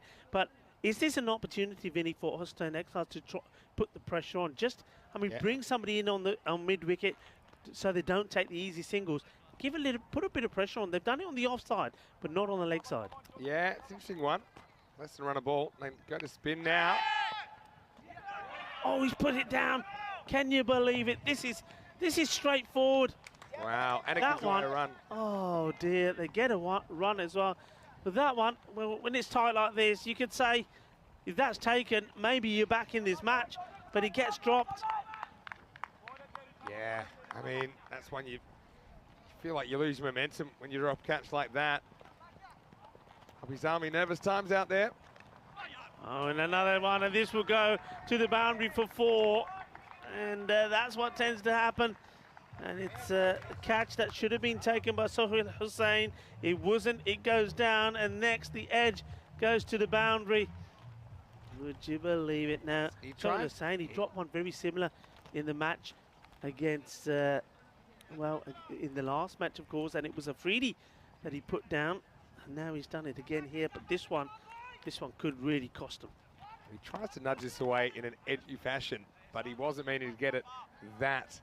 He wasn't meaning to get it that fine. It was genuine edge, really. Yeah, I mean, Austin Exiles, to win from here, they'll have to play perfect cricket. That's what I think. 4.5 and over, only 3 down, so plenty of batting to come. I must admit, I am surprised with why we've not seen Adil Diwanali bowl yet. Gone for Chaudhry before him. We'll have to bowl next. Another time, and this time it has been taken. So the catch, it was quite clever, I think, from Faisal Mahmood. He does put another man in that area, but he made sure that the fielder that dropped it last time, Hussain, is moved out of the way. And this is a good pluck, a good grab. Pressure stays on. Vinny Sandhu, wow. What sort of finish are we going to have in this match? To win from here, the Belgians are going to have to play perfect cricket, and this is a perfect start. The very next ball is edged away, and they just kind of put a third fielder in that quarter of the field, right? And Alizai, he can really smash it, but he only gets the one boundary. He goes for 5, it's 55 for 4, and even though that run rate required isn't particularly imposing, you'd be kidding if you said you weren't nervous if you were an Albies Army batter coming to the crease right now. This was a position that we saw MSC Frankfurt lose from against VOC. I don't think it was quite this low, the required run rate, though, but it wasn't far off. It wasn't far off, but it was less than run a ball. They had wickets in hand. It was less than run a ball, and they threw it away. Now, somebody needs to stand up tall and be brave here.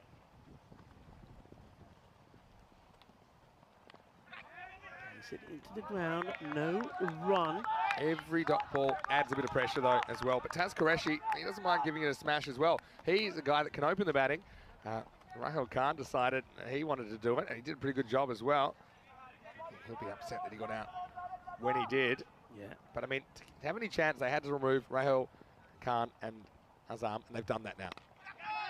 Yeah, will be a single, so solitary man out there. That's the fielding. Game on is what Rashid has to say. Well, you're playing for your tournament life here if you lost in Exile. So, yeah, I think they've got to go to Adil Diwanali next. Yeah, they'll take a single. So just the one. And that will take us to the end of the over, and it's 57 for 4. And so now we're up to 4 overs left in this one. And yeah, you think if it wasn't for the pressure, if they were batting first, let's say, and they were 57 for 4, you back them to make a 75 with their eyes closed, right? But it's a bit different when you know how much is hinging on it. And I've got to say, now's the time. I think I know you might want to go to Adil Diwanali for 8 and 10, but you might not get that far. So I think you've got to go with them now. They're not doing it though. This is. Yeah. I mean, look, I'm not going to question what Faisal Mahmood, what strings he pulls, because he's been so good in more or less everything that he's done. He's normally always gets it right. So he's deciding not at the moment, and he's probably going to hold him back even more. I suppose the only thing is with, I mean, maybe he's thinking, we'll never bowl that well again, maybe. Who knows? But he's got a plan in his mind, and at the moment he's sticking to it. So for hard, we'll continue. All right, let's go. Uh-oh. Watch out if it goes past. The batter actually gets in the way. They're going for an overthrow, but it hits the back of Niazi. And so he's partly annoyed because he's been hit with the ball in the back of the leg, but he's also annoyed because He was ready for the overthrow if that gets past the bowler. Yeah. Once again, though, here, you see, yeah, there you go. That stops it. In the air, opportunity. No mistakes from the captain. It's another one that goes. So Zadran Fahad picks up another wicket. That's his third.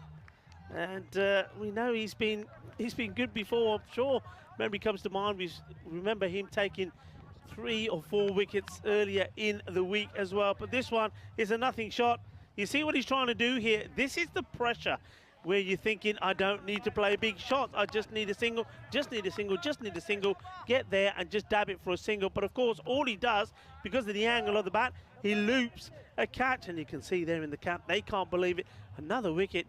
And Faisal Mahmood, is he going to pull off one of the biggest, well, biggest comebacks really in a tight game like this?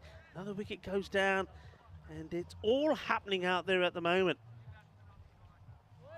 Yeah, I mean, just the reaction of the Belgians, a bit underwhelming there. I would have thought maybe there'd be a bit more belief, especially after what happened last night against the VOC Rotterdam. But it was a kind of half resigned kind of celebration. Yeah, it was a strange one. I think their captain is trying to keep them all calm. You can see he's talking to everybody. He's talking them all. He's just trying to say to them, keep calm, stay focused. We don't want to celebrate a wicket, a big wicket, get celebration and think that, yeah, we're in here now, we've done it. And the next thing you know, the next batter comes in, creams a couple of boundaries, and once again, we're in this position. Let's just stay focused. Let's not let our emotions run away from us. Yeah, well, if I'm coming out to bat here at number 7, I don't know, I'm feeling a little more comfortable just that I'm not under attack. But just because there's a lack of noise, there's a lack of, I just feel like a lack of belief there. But I mean, one more wicket might change that. Fahad's got 3 for 11.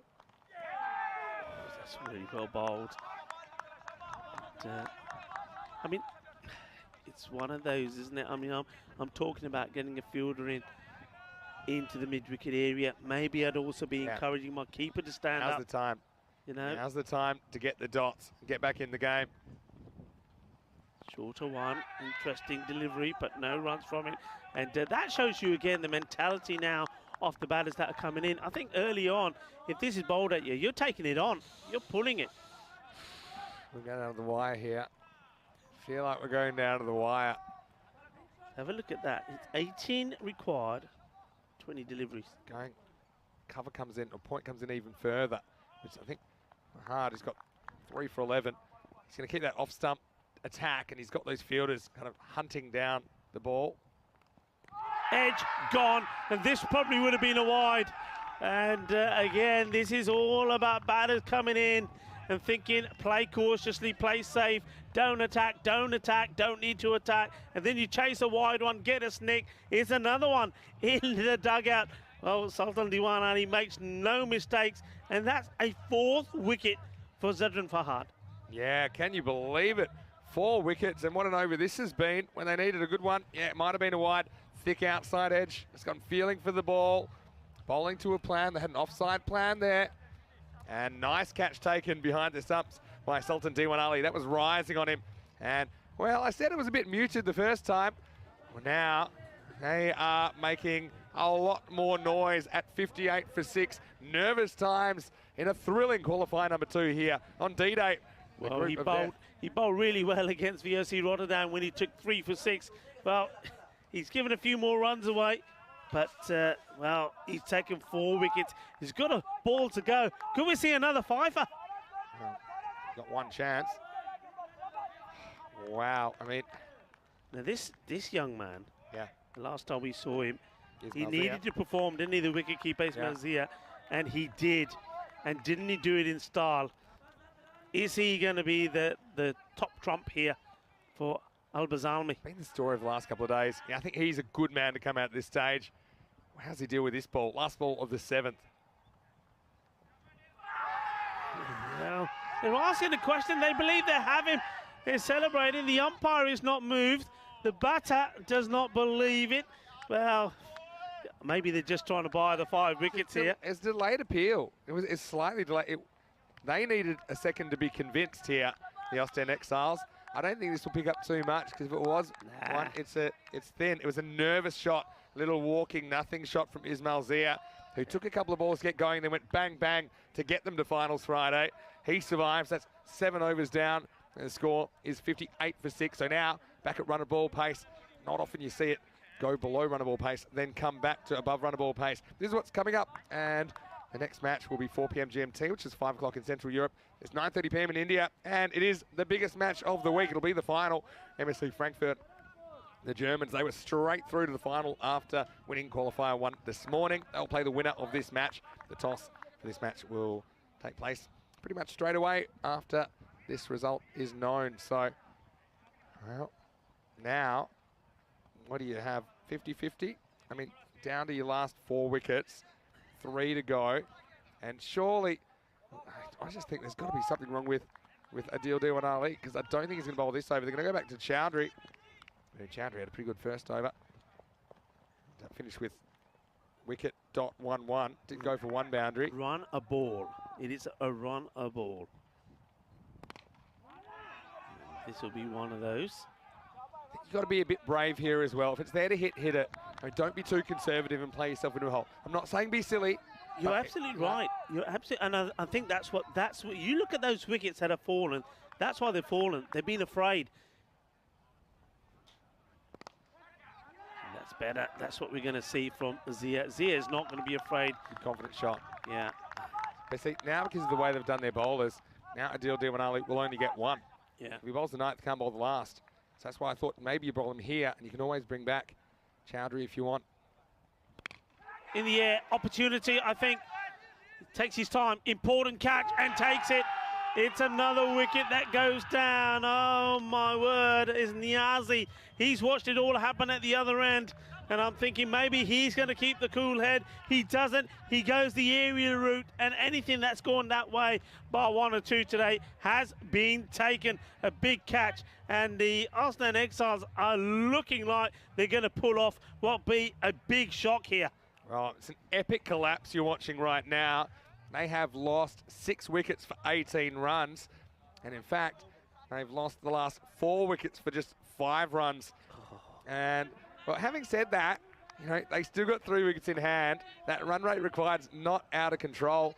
But there's just been 4 wickets in the last 13 balls and no boundaries. In that time, they've only picked up 5 runs. So, I mean, not the way Niazi wanted to go. Ismail Zia's still there, but that puts a lot of pressure on the young man. He dealt with it yesterday. You know, the way this match will be won, if it's going to be won by Al-Bazami, is one guy to go in there is to crack a few boundaries. Oh, yeah. I think if they're going to try and just paddle the ball around, they're going to get themselves out. This is now, well, it's pressure moments now. Who's the batter who's come out there? Khalil's come out. Yeah, Sami Khalil's come out, little brother of Azam. Stumped. Gone. He's gone. I think he's going to be gone here. He's even held the pose, I think, for the umpire. I think the foot, he's kept it up there. He's made it easy for the umpire. Umpire will check this. To me, from here, I know we're a long way away. His foot, his heel stays up in the air. It doesn't bring it down. I think he's gone here. I think he's in trouble. And this won't tell us too much. Does he drag? I thought he dragged it. See, he drags it. And he gets back. He gets back. That's it. I mean, he's just passed the line. Well, that's well done from Sami Khalil. Oh, I just felt that he dragged it. This is probably why you don't umpire from the commentary box, because we're miles away. But you saw him drag it, didn't you? Yeah. He caught up in the moment. Great stuff by the 3rd umpire. Gets it right. Oh, that's a close call, because once you get 8 down, you can't really push for those extra runs, because if you lose a run out, good then work you're down to your last. The umpiring team there, Vinny. The 2 umpires, Joe Foster, Charles Crouch, and the 3rd umpire called upon there, Asad Ali. Back to the action. This is well hit. Had a close call. Sometimes you need that to just kind of wake you up. It's a wake-up call. You know, and realise, well, hold on. I've been given a chance. There was a centimetre in it. But he does get back. Already in the chat, they're calling this the great escape for the Ostend Exiles. It would be. They could defend 75, especially after the position they were in. 50 came off the first 5. Oh, this one could be going all the way. That'll take some of the tension off. Nice hit, big hit. What a shot this is. And you can see that there, the captain. Well, he knows that if they don't win this, he's going to have to put his hand up and say, yeah, I should never have got out when I'm on 28. So is somebody going to rescue him? This is a really good shot. Oh. He's onto this so quickly. Ismail Zia, well, we know that he's going to do one more. How close is he to the stumps there? He gets outside the off stump and he gets deep in his crease. He goes looking for it. He wants to take a calculated risk. He knows there's a deep mid wicket, but there's no deep square leg. Look at that. It's not so much the worm, it's the cherries I'm worried about at the moment. That was what a shot that is. That certainly is taking a lot of pressure off. Where are we at now? 9 off 12. Still no gimme. And still no Adil Diwan Ali with the ball. Wow. Got to have an issue. Wow. What a match. This is tense. It's one of those old school, kind of early 90s kind of it was the end of the one day thrillers, you know. All right, here we go. 9th over. And it's going to be Sahil Hussain to bowl it. Just needs to score here, Sammy. That's a very good stop, the keeper. This has done something, I think. Once it's gone past the stumps, this has moved a bit. That's a good stop. Gets a bit of trousers maybe on the way. I think he needs to not give up his stumps. He needs to make sure that he gets some bat and go for that onside where there's absolutely nobody in the circle and run. This is bat on ball and run. Yeah, bat on ball, run. The offside fields come in a bit, but it's not over-attacking. I just think Sammy's going to have to hit it and run. Get Ismail Zia down there. It's another dot.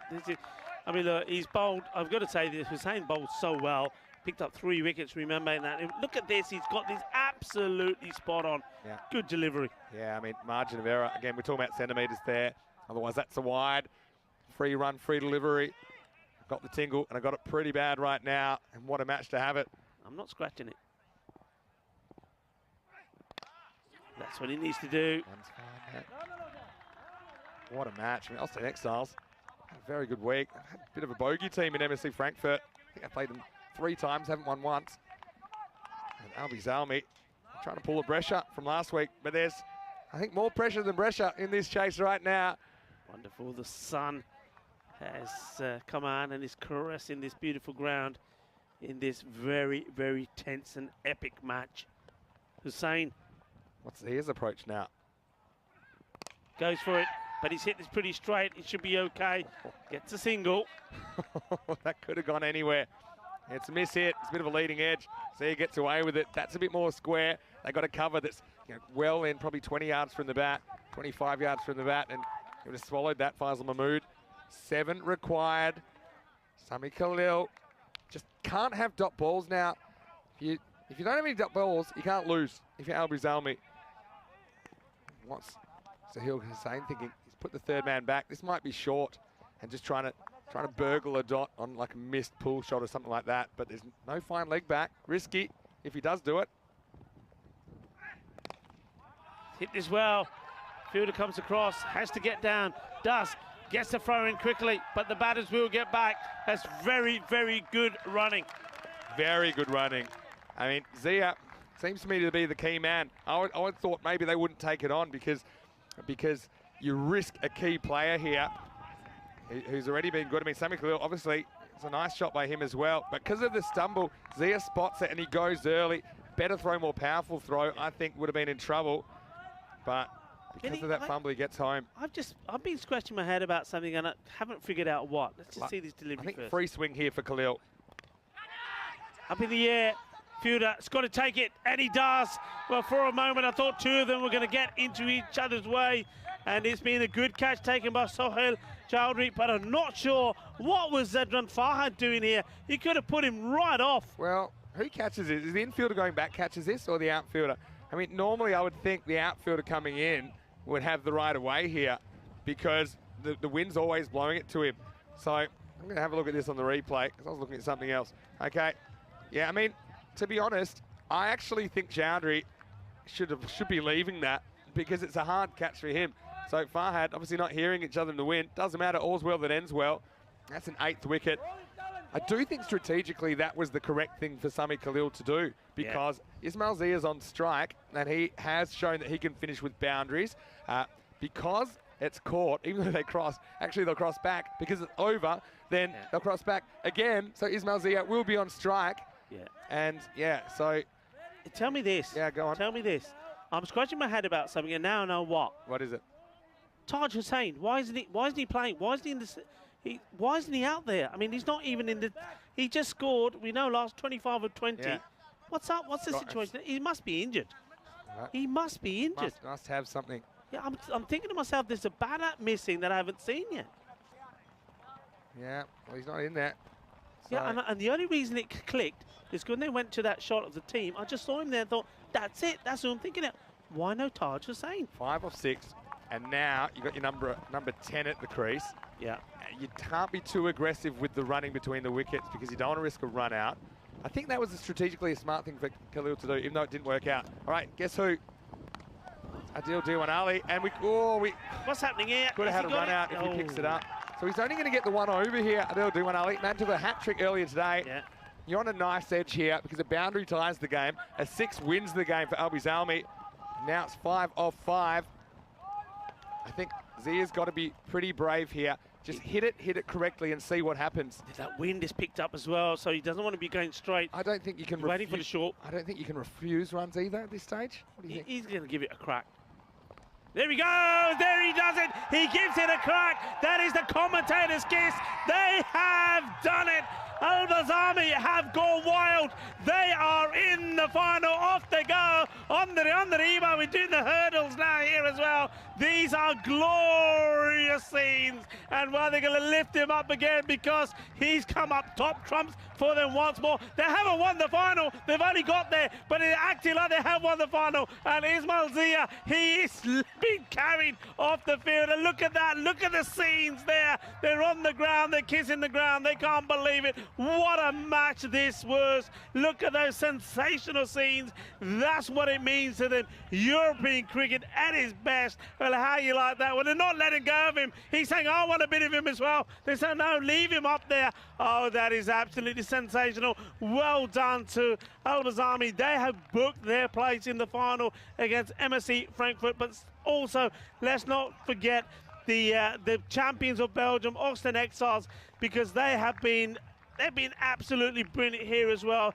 They've given it the best. They've given 100%. They almost pulled off what would have been a sensational victory, but they just didn't get enough runs on the board. 10 more runs would have been enough, and that's nice to see. It's always lovely to see how sporting these teams have been between each other.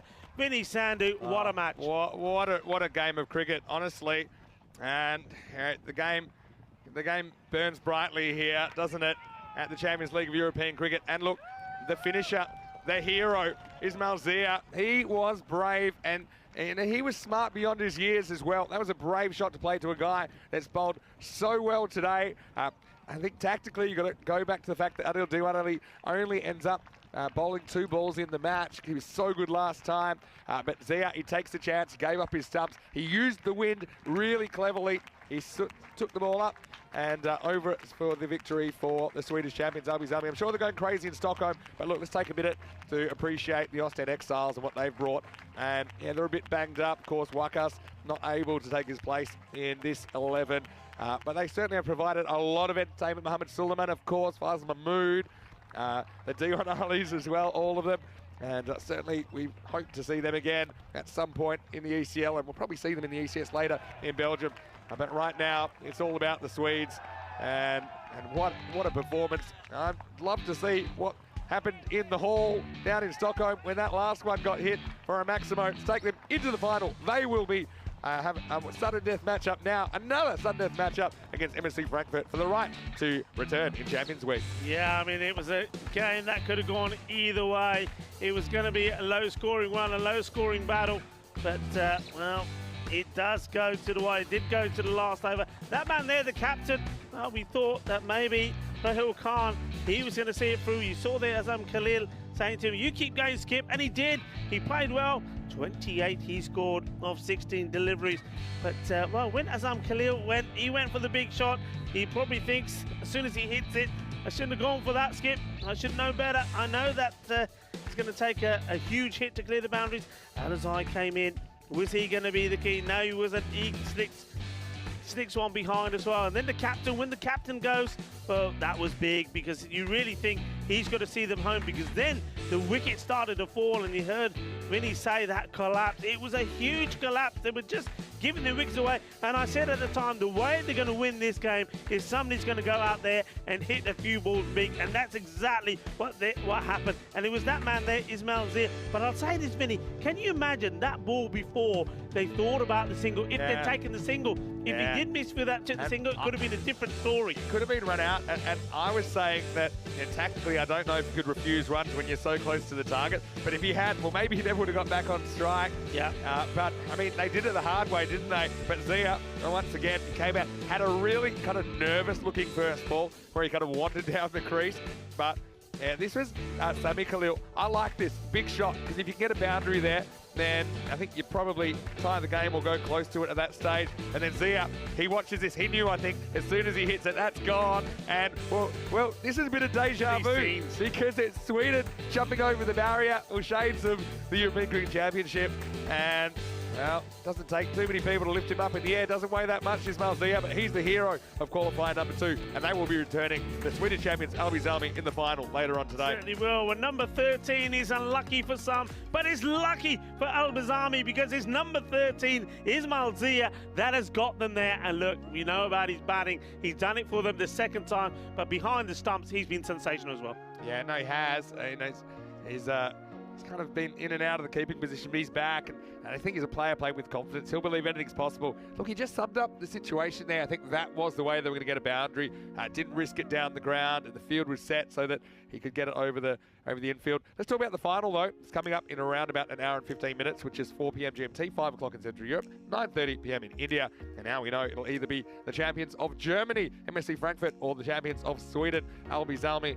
It's so funny. This is exactly how they did it in the ECS. You know, they finished 4th in their group. They had to beat the top team.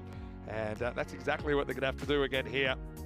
As we have a look at the scorecard, Rahul Khan, we decided to put himself back top of the order, 28. He scored off 16. Azam Khalil, 14. But when those two fell, there's just a few nervous moments as the wickets continued to tumble. It was Ismail Zia at the end with 14 not out that was able to get them over the line. Zadran Farhan, well, he was so good, 4 for 11. 2 for 16 for Sohail Chowdhury with his spin. Wickets for Sohail Hussain, who only went for 5 and over, and another wicket for Amin Shah. But you'd have to say, big Adil Diwan Ali on as your 6th bowler, not giving him the opportunity to bowl 2 overs. I mean, it's a tough one. I mean, the bowlers they were using were getting the job done, so you can't really blame them, but maybe it's a case of maybe just keeping your options open. But as it was, plenty of wickets falling. We saw 14 fall in that qualifier number 2. And it sets up a very, very interesting final, doesn't it? It's going to be a superb final, because we know that MSC Frankfurt, they have got the same sort of approach for me as Albie Zalmi. I think in terms of the field, both teams are very, very similar in their way. They can really keep things tight and put the squeeze on. The only thing is, I'd probably say that the MSC Frankfurt, at the moment, their batting has just been that little bit stronger. Yeah, I think so. So, look, we will leave you now for a little bit. We'll be back in about an hour and 10 minutes. And look, just once again, we want to mention what happened during that game. Of course, you know, it was a wonderful cricket match, but of course, just acknowledging the passing of Shane Warne, which was announced during that match. So obviously that's making a lot of us a little bit emotional, I think, around the ground. I think it's kind of shocked people. It's so unexpected. Of course, on the top of the news about Rod Marsh as well, which I found out this morning. So look, it's a sad day for cricket, but as always, the game always goes on. We will move forward, and we will move forward with what we're doing here out of respect to the players and everyone watching, because we've got a big final coming up, and the toss is coming up very shortly, and the game will start in exactly 1 hour and 13 minutes. So make sure you come back here, because I think Zalmi, let's see if they can continue this push all the way to Championship Week. I tell you what, there's an MSC Frankfurt side. They've been waiting around all day. They don't care who they play. They're just going to go out and give 100%, and hopefully you can rejoin us for the Group D final just around the corner. Vinny Sounder here, Mr. Maximo, along with Rico Full. Rico, he's going to hit the fan zone. Corey will be back with me for the final today. Join us just around the corner for more ECL. You're watching the Bet to Ball European Cricket League.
D-Day, Group D, the group of death, and what a group it's been. And Albies Army, the Swedish champions, what a week they've been. They've had some struggles, but they're here. One giant obstacle in their way, MSC Frankfurt. Well, they'll be bringing the boom boom, so the final is on the way. I'm Mr. Maximo. This is the Bets Ball European Cricket League, and it starts right now.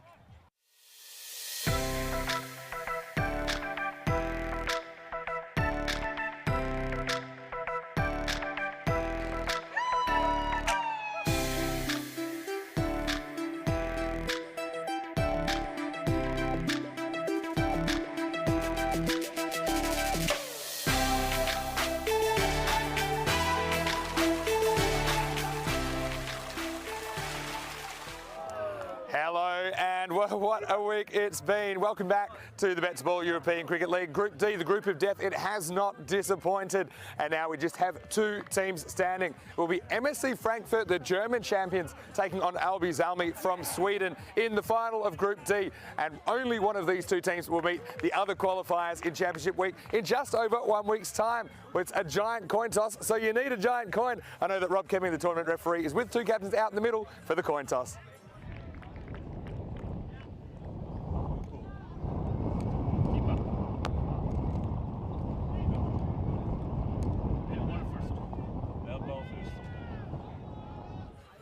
Keeper Inu was the call, Keeper Inu was the fall, and that means that the Swedes, well, they have a bit of luck. First up, it's Rahul Khan that gets his wish to bowl first. That's what they've done towards the back end of this week. They've restricted teams. They've done really well at keeping the targets down. They haven't necessarily been convincing the way they've chased them, but they have chased them. That's why they're still here. They were fourth after the round robin stage. They've had to do it the hard way. But Albies Army, they will believe that they can do this. And how about Ismail Zia, the young hero in the last game? A really tense one, but the Belgians, they had to go home, and Albies Army, the Swedes, survive. For MSC Frankfurt, we know how good they are. Look, Daud Mohammed, will he recover from that blow earlier today? I guess we'll have to find out. It was a very sickening situation, but they're courageous, and they're also a very exciting team to watch, MSC Frankfurt. And don't count out Shahid Afridi, the mini boom boom. Will they gamble with him? Will they throw him up the top of the order? I think they probably will. We've got some exciting cricket on the way. Let's go up to the commentary box, and Corey Ruckers, well, it's been great having you over the last few weeks, so why don't we get ready for the first ball of this final with the news that Albies Army, the Swedish champs, they won the toss and they're bowling first. Thank you, Vinny Sandu, and welcome back everyone around the world to the live pitches with the European Cricket Network for the final of Group D. Looking forward to this one between Albies Army and MSC Frankfurt. With a little bit of sombre news, obviously two Australian greats today passing, Rod Marsh and Shane Warne, and very sad for the whole cricket fraternity as the teams slowly wait their way out for the national anthems. And well, good luck to these two teams. It's a really special moment for both of them, and I hope they can enjoy the final. It should be a good match. And Albies Army, well, they're trying to create a little bit of history that Brescia did last week by coming from fourth and winning the group. MSC Frankfurt, well, they're the favourites to get through at the moment, but we know there's plenty of pressure on this final, and it should be a good game of cricket. You see the players lining up there, getting themselves ready, and we will also be having a moment's silence for the sad passing of two Australian greats. We'll be cutting back to Vinny Sandu for that. And a sad day, but we're all here to celebrate cricket as a sport, and I hope everyone can enjoy this final and share a nice moment together. The cricket fraternity is strong, and it's really important. We all stick together, and sad news, but it's still great that we're having such good T10 competition going on at the moment here in Kardama. Ladies and gentlemen, welcome to the opening ceremony for the final of Group D, and we are really excited to have these two teams here. And could you please rise to the national anthem of Germany?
Jersey presented by MSC Frankfurt. Now please remain standing for the national anthem of Sweden.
Distressing news that a couple of global cricket superstars had passed away this morning.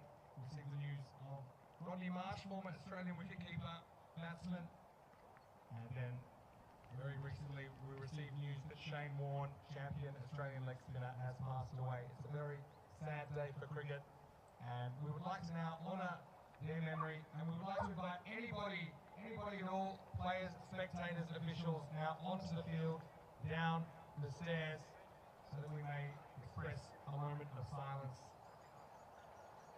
Before we do that, I think it's nice that we remember what brought us here to this moment. And for me, it was the inspiration of players like Rod Marsh and Shane Warne, particularly as a child growing up in Australia. And I'm sure we all have our stories about our heroes that inspired us to take up the great game of cricket, and little by little it has led us to be here today. And I know that the 22 players going out there representing these two teams will treat the game and the moment with the respect that it deserves. And certainly, while it's a very, very sad and shocking moment, we shall remember their contributions to the game, and I think that everybody here will have been touched in some way by the performances of those players. And now, on behalf of the European Cricket Network, I would like to express our condolences to the family, the friends and the communities, the former team members, and all those impacted by the lives of Rod Marsh and Shane Warne.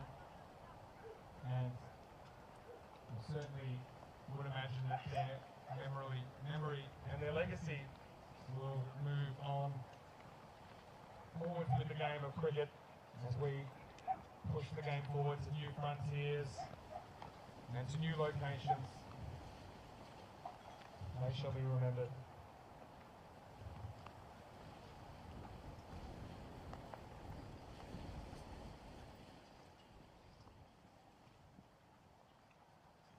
While we wait for all of those that we'd like to invite down to the playing arena here at the Carlton Cricket Oval, let's take a moment also to remember that the world is going through a difficult time. And of course, those of you out there providing inspiration to many around the world with your performances, we certainly appreciate your contributions.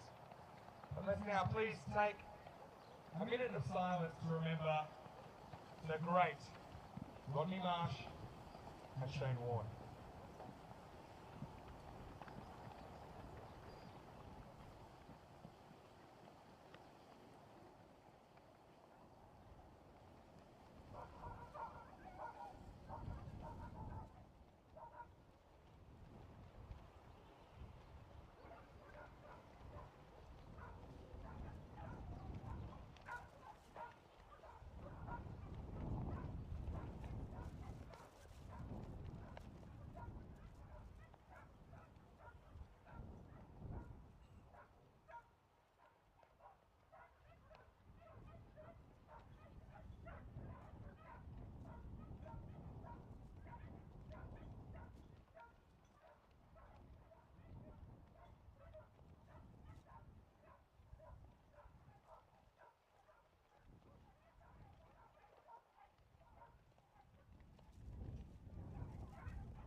for your courtesy and respect in this moment. Wishing all of the players, officials, spectators a very happy and safe final. Let's play some cricket.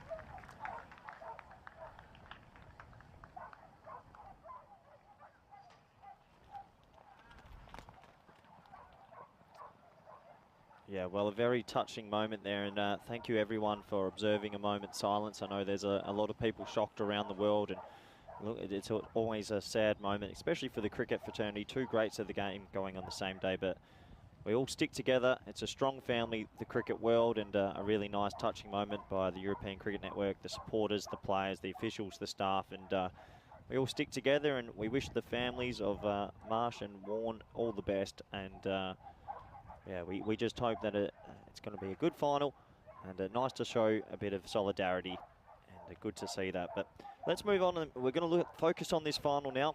Albies Almy, well, they finished 4th in the group, and they're making their run late, just as Brescia did last week. And who knows, could they do one more big upset and sneak their way into the finals week? And MSC Frankfurt, well, they came into this week pretty confident. They've played really good cricket overall, and I'm sure they are excited to get out there. And this week's been a bit more lower scoring. I think if they get anywhere near 100, I have a feeling they're going to defend it. So a lot on the line, and really looking forward to it. It's a good opportunity now to welcome back all our friends in India via fan code. Hello everyone out there. I'm sure you're going to enjoy this Group D final. And welcome back everyone on YouTube and on the YouTube chat. Really nice to have you all. I hope you've enjoyed that touching moment at the start of this game. And yeah, really, really looking forward to this.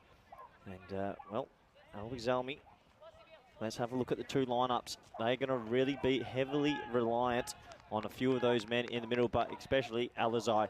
Alizai, for me, he's the key. He's listed there at 4. And Azam Khalil, very important, number 3. For MSC Frankfurt, we know that they're going to want Shahid Afridi, Mini Boom Boom to do really well as well. We have a look at the expected scores. This is going to be really, really close. And only 9 runs in it.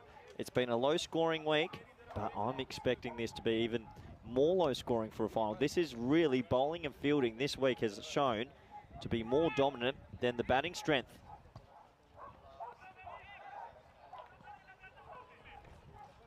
So here we go. It's the Group D final. Looking forward to this. We called it the Group of Death at the start of the week, and it's proved to be really tight indeed.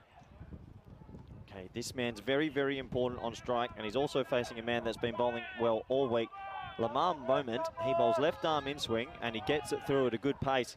He's going to be bowling, well, to this danger man. And can Shahid Afridi, Mini Boom Boom, can he get on with it? First ball of the Group D final. Here we go. Oh, it's well bowled. Good heavy length, swinging back in and wraps him on the gloves. Dot ball to start, and the action has started here. Dot ball to start. As I mentioned just before, it's been a low-scoring week. You sort of feel in that final sort of pressure, if they can get themselves to 80, around 85, they might be able to defend that.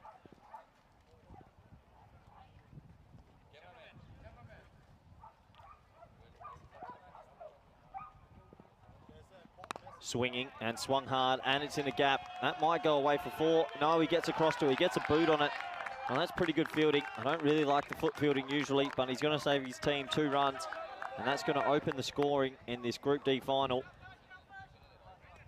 Well, Afridi, he'll be feeling a lot better now that he's off the mark. He goes for a big heave-ho across the line. Got a fair bit of bat on it, but well stopped. 2 runs. Now, just a change to the field here. I like this change. So deep, mid-on goes back to the rope. He's deep, and you've got deep backward point. That's much better, especially to Shahid Afridi. Pulled straight to the man, and he's gone. It's a good catch, and well, the Group D final. Albies Almy, they are timing their run perfectly. That is a huge wicket in the final. It's well caught at square leg. Any catch in a big final is always a bit of pressure. And the team from Sweden, they just keep on trucking today. And that's a big, big wicket. You can see him practicing the shot there. It sort of cramped him for room. He couldn't release his hands, and he's gone. What a wicket that is. And what a day this is turning out to be to Albies Almy, the sleeping giants. They were pretty quiet the first few days, but not today, and it's the most important day. A little bit of a juggler, and that's a really smart catch in the end by Shahid Ali. He'll be happy with that. First wicket goes, and that man again, he keeps taking wickets. Lamar Moment, he's bowling well. Unfortunately for Afridi, we won't see him anymore with the bat in this tournament. Well, maybe not in this in this group, but we'll see him with the ball a little bit later. So first wicket down. Wow, are we on for another surprise? I mean, last week we thought Brescia, yeah, they had a chance to do what they did, but I'll be honest, this morning I didn't think Albies Army could go 3 on a row. They've won 2, and they've started the third perfectly. So changing the field again. Looks like, well, it's a very fine third man. And backward point. That's hit hard. Well, not hard, sorry. Miscued to mid-off.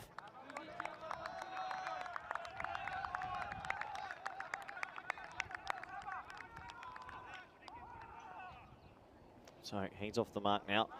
And, well, 3 for 1. What a start this is for the team from Sweden. Can they go bang-bang at the top? Early wickets in the power play always helps. He's getting quite a bit of movement as well. He swung the ball all week.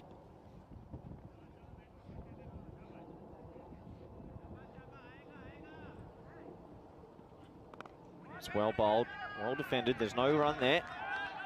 And, you have to think, I mean, when you win 2 on the trot, you must go into that third game very confident.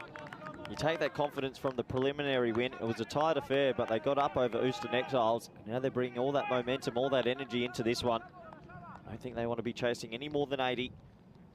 So the captains come to the crease. Sikandar Khan, key player.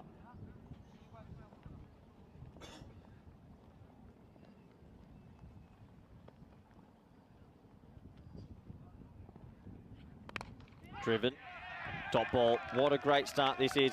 That's going to take us to the end to the first. It's 3 for 1. Good opportunity to welcome back. Yellow suit wearing, good friend, Vinny Sandhu. Good afternoon. Yeah, thanks, Corey. It's great to have you here. Happy first final for you. Yeah, thank you very much. Promotion. Well, had to do it. It's in your contract, but no, it looks great to be here, of course. Saw a few moments ago.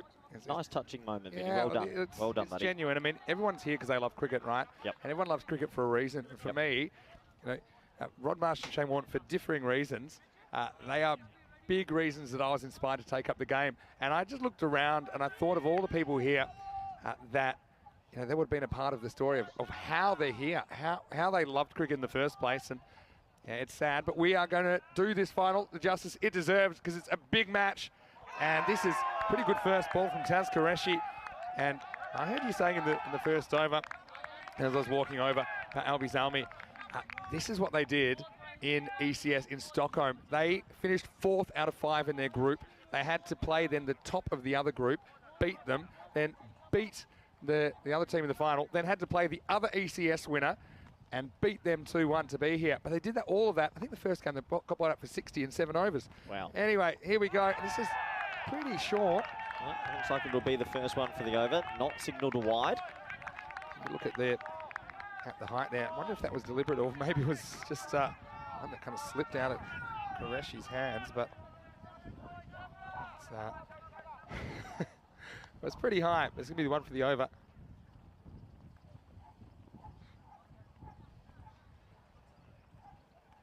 Buys out there, Asad Ali and Tyrone Peters for your Group D final. Well, this is skewed, and this will be another wicket. Well, surely the fielder, well, he has to go fight it, but he gets it, and they're up and about. Zabiul Niazi takes the catch. 2 chances, 2 wickets, 2 big fish gone. It's 3 for 2. I'm telling you, they are the sleeping giant, all right. I did not expect this today, and let alone this in the final. What a start it is for them. 2 huge wickets early, and, well, the steam train, Albies Army, they just keep on trucking, and another wicket falls. If you're MSC Frankfurt, you must be feeling nervous now because you're playing a team that just has such momentum. Looked like it was an off-speed delivery. It's a bit of a swat. It's not a great-looking shot. I thought the fielder had got himself into an awful tangle, but in the end, he takes the catch. And, well, a little bit of a celebration there. 2 wickets down, and look how pumped up the reserve players and coaches are. If you think they're pumped up, I'll show you some footage shortly of what's happening in Stockholm right now. Because they're going absolutely bananas. Amin Khan, he's had some good moments, but not in the final. He goes for just 1, and it's 3 for 2. Look, not only have they got those 2 big wickets, but they pretty much stopped the runs as well. Only 3 in the first over and a half. Time to rebuild, and Paramveer Singh is the man. Well, the coolest man on earth. Ray-Bans, final, Group D. They are prescription. That's why he feels comfortable wearing them. Oh, don't take that away. But, well, the prescription he'll need is for some runs here. And both batters yet to score. He nicks one, and it's well fielded. That's a very fine short third. Very fine. I thought that was going to go away for 4. He should earn a nicked 4. I think that's why. So get him fine. I've got one for you. Go. They finished 4th. Yep. Brescia finished 4th. Yep. When you finish 4th, you only play 1 game on Thursday in the afternoon. You get a lot of rest. Sure. Is 4th the new first? It's an interesting theory. I actually think there's not enough data to kind of draw a correlation. I just think we've had 2 pretty good teams that have underperformed and hit their straps at the right time. But certainly the rest has helped. It's a hard way to do it, I think. Here's Qureshi. This one just sneaks past the outside edge of the bat. I was up. I thought I heard a feather. Obviously not. But yeah, I mean, finishing 4th on that Thursday, you get to have a sleep in. You get to have the afternoon off. You only play 1 game. And then on the Friday, you can go bang, bang, bang. I mean, Brescia shocked us last week. I did not expect us to see it again in the competition. But at the moment, it's happening. Here's the thing. They did this before, and it was nothing about getting a rest or anything like that. They just had to win when it counted. That's what they did in ECS in Sweden in 2021, and that's why they're here. Last ball, the over from Qureshi. Could be a maiden. Wow, he's bowled a maiden, Vinny. Unbelievable. Imagine starting a final like that. He takes a wicket in the over. It's 3 for 2. I think, well, according to me, I think there might have been a run in there. Did they take that run on the 4th ball of the over? Oh, there's a lot going on, Either Vinny. 3 or 4, but either way, it's not that many. Let's have a look at how we got here. MSC Frankfurt.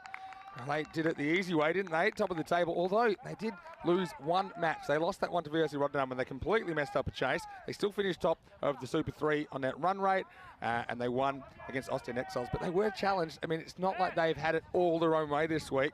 And Albies Almi, you mentioned they finished 4th, so they only won 2 of their round-robin games, lost 3, losing record. Not anymore. Now this one beats them for pace, and I think this is what they want to do. I mean, they got to bowl first in every single game today. Okay, they lost the toss in the last game they played, but they still got to bowl first. And they just want to choke teams, get them down to low targets, and then back themselves to get there. And they've been a bit scratchy getting there almost every time, but they've gotten there. How good's this guy been as well? Lamar Moment, I think he's been one of the bowlers of the week. He gets a lot of bounce, he gets a lot of shape, a lot to like. Oh, is it a little nick on this? I'm not so sure. It seemed to me like it might have flicked the pad. Oh, how hasn't it hit leg stump? That's an absolute seed. That's come back a long way. I thought that was going to clatter into the stumps. Oh, it's just missed leg. Look at this, Vinny. You have a look. Doesn't miss by much. Oh. A bit high as well, probably, but the Paramveer, I think they're the right prescription. Wow, what a day. We have a big shout as well. It's Roger's birthday. It's all happening. Happy birthday, Roger. Happy birthday. He's in the chat before. Hello, Roger. Yeah, I think I spotted that. Hope you're well, Roger. Many, many happy returns to you on your birthday. Absolutely. Man's up and about. And this one's going places, and it's going to go to the jungle. It's cut behind point. The first boundary, sorely needed boundary for the German champions, MSC Frankfurt. Yeah, that will just steady the nerves a little bit. Can we go back to just saying that they're not prescription glasses and he's the coolest man in Group D? I think they can be prescription and cool. It's pretty amazing. I don't think they're mutually exclusive. It's an amazing look. I love it. The Ray-Bans and hitting balls everywhere. What a shot that is. First boundary in this final. And one thing they did do is also kind of burgled 2 overs here, Sweden. So you need to pretty much make your score in 8. That's how many they are at the moment. Oh, this one bites back at Paramveer Singh. I think they have done as well, to be fair, the Germans, they have mixed their order up. Sometimes too much so, but they do have a lot of guys that have batted a lot this week, still to come. Do you think that's an advantage, batting in different positions, or do you think it messes with the mindset I don't think it messes too much. I think batting's batting in T10 for the most part. Yep. So I think, you just don't want to have guys out there that haven't even had a go this week. So there's quite a few of them out there, and they've batted up and down the order. Edged and gone. It's another wicket, and Moman gets a second. Ismail Zia with the catch behind. This innings is in tatters. MSC Frankfurt 8 for 3. Oh, Moment, he's that good, and he just pushed this one a little bit across him. The left armour, he is having a day out. I know a lot of people in the fan zone were telling me they didn't want to face him. And he's taken another wicket. Albie Zalmi, they are on top. Unbelievable stuff. And look, he's so dangerous because he brings some back in. And then this one just kind of pushes across. It doesn't really swing back. Ismail Zia, well, he was in a perfect position. He took it comfortably just over waist height. And Paramveer knew that as soon as that one took the edge of the bat, that his final was over with the bat. He goes for 5. The score 8 for 3. Yeah, unbelievable scenes here. Unbelievable. Hope you're enjoying this all around the world. And 8 for 3.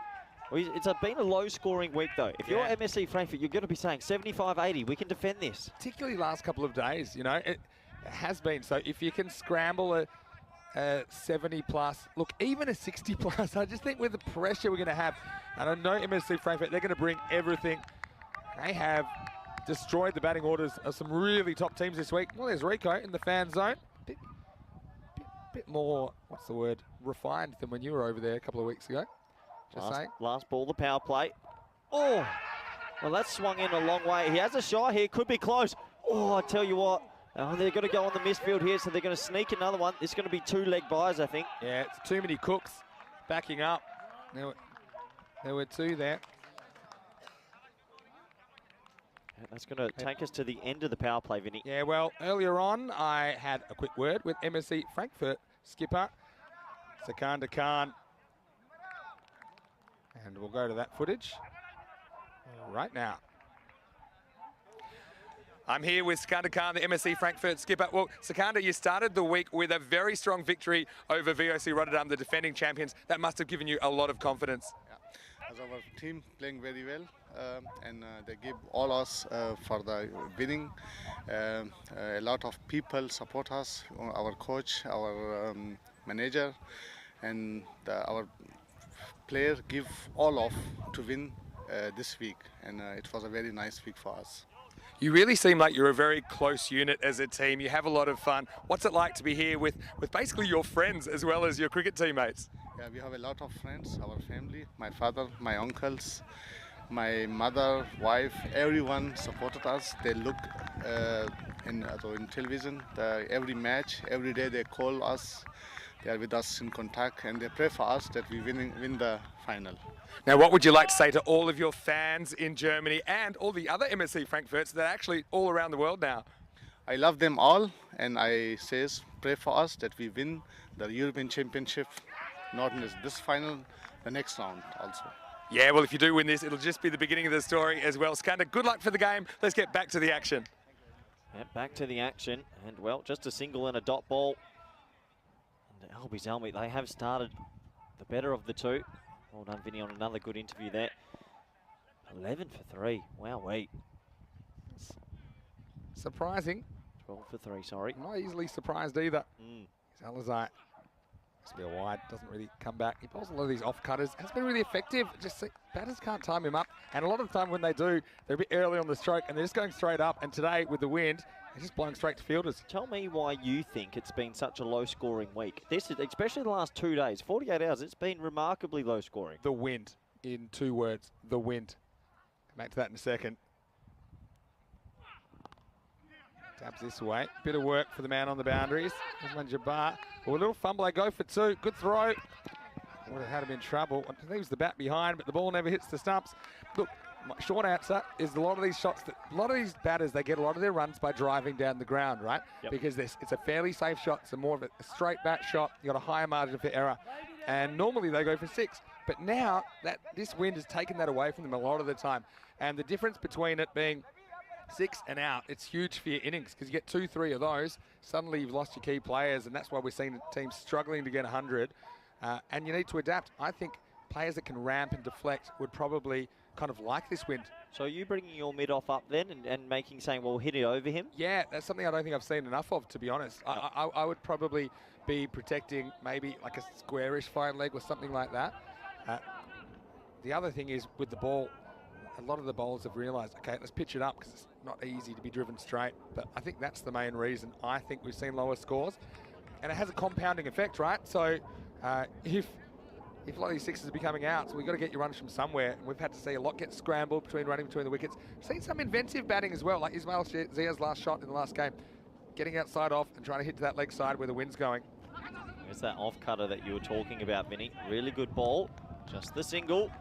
Got to say hello to Fayaz Nasseri, who's watching from Germany. A few of the German viewers, they're wondering what's going on. But what I will say, don't worry about MSC Frankfurt too much because they have a long batting lineup. They will continue to attack.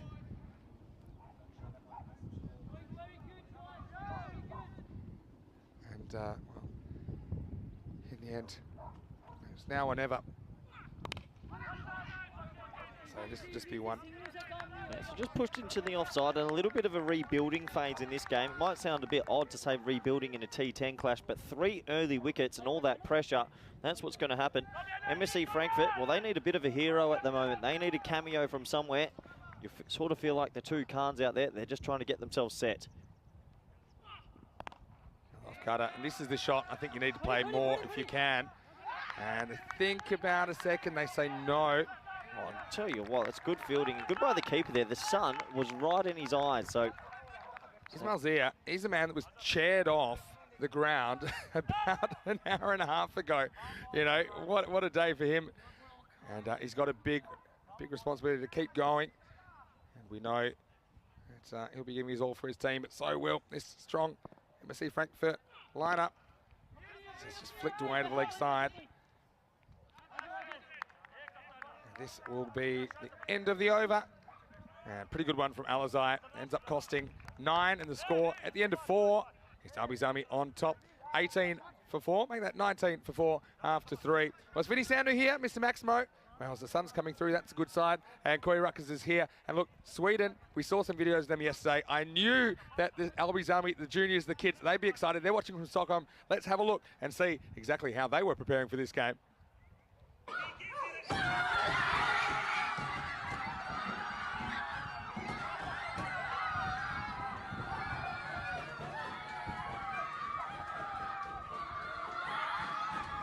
how amazing is that, Vinny? That is great footage, isn't it?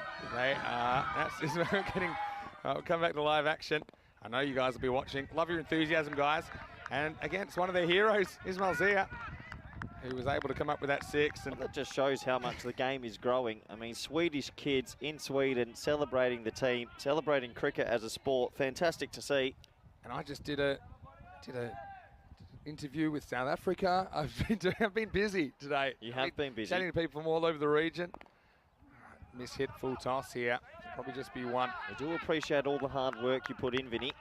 Yeah, well, I appreciate the hard work that so many people in European cricket, like Azam Khalil that you're seeing here, he's a hero to those kids, and so he should be. He's one of the nicest human beings you'll ever come across. Plays the game the right way as well. High. Oh, no, could have a run out here. He's air-mailed it. You wouldn't read about it. Ismail Zia just has to get this anywhere near Azam Khalil. Oh, I've seen some death stares before, and that, well, he's saying, why? How have you missed me by that much? Airmail's a good call. He's missed him by a long way. That's about as angry as Azam ever gets. He still didn't say anything. He just looked. Look at this. He's so far down. And now the next ball is up, and he's going to be punished maximal. And so, well, has a close call, and the next ball disappears. 6 runs, and look who it is. It's Walid Khan. Well, he's had an interesting day as well. He sends this one from Khalil out of the ground. Yeah, they needed that. That's a good strike. That cleared the road by a long, long way. 6 runs, half volley, and absolutely clatters it. So, yeah, Walid Khan. It's all happening in this game. Yeah, well, you'd expect it to. It's the final it deserves as well. Last week, did you think that we saw Brescia do it? They pulled it off. Did you think that there was any chance Albizami were going to pull this off today? I knew there was a chance. I'll be honest. I knew there was a chance because I saw them do it before. Okay. I saw them do it before. I mean, I was in Stockholm last year in the ECS. They looked like a rabble on day one. Oh, close call from Wally Khan. So that you weren't as... Because for me, I'm absolutely surprised. I did not expect... And you know what happens in the finals? Rahel Khan, their captain, clicked with the bat. A bit like he clicked today. Didn't go all the way, but set him up with that chase. And, well, there's a sense of belief in this team. This is in the air. Well, this could be another wicket, and it is. So this time it's Taz Qureshi taking the catch. He's had a good set of hands this week. Number 4 on his back, and that is wicket number 4. MSC Frankfurt, 28 for 4. It's an awful time to lose a wicket if you're an MSC Frankfurt supporter because they were just building a little partnership. It's a good, clean catch. You got to hold them in the final. And the 4th wicket goes down. It is still all Albizami. He doesn't get it out the middle of the bat. It's flat, it's straight to the man, and he's gone. Just thinking as well, 2 countries here represented that went close to qualifying but didn't qualify for the championship week in the ECC just a few months ago here at Kartama. And I remember Sweden pulled off some amazing cricket. I mean, that impossible chase. This is the national team I'm talking about, chasing down 150 against Belgium. But Sweden, they were devastated. I still remember quite a few of these guys, they were almost too devastated to get on the bus that day after they got knocked out. And I think there's just this little bit of hunger, more than a little bit, in this Albi Zalmi lineup that I've picked up. But the Germans, well, they've got their own reasons to be desperate to qualify. I just think it'll be a game of cricket which is so hardly contested. It'll be hotly contested. It will also kind of pay respect to the moment as well. But what a start this is for the Swedes, 28 for 4. There is so much on the line. I mean, you're playing in front of millions around the world, your family, your friends, and well, you desperately want to be coming back to Kartama for a second week. But they need a partnership now. They desperately need someone to go big.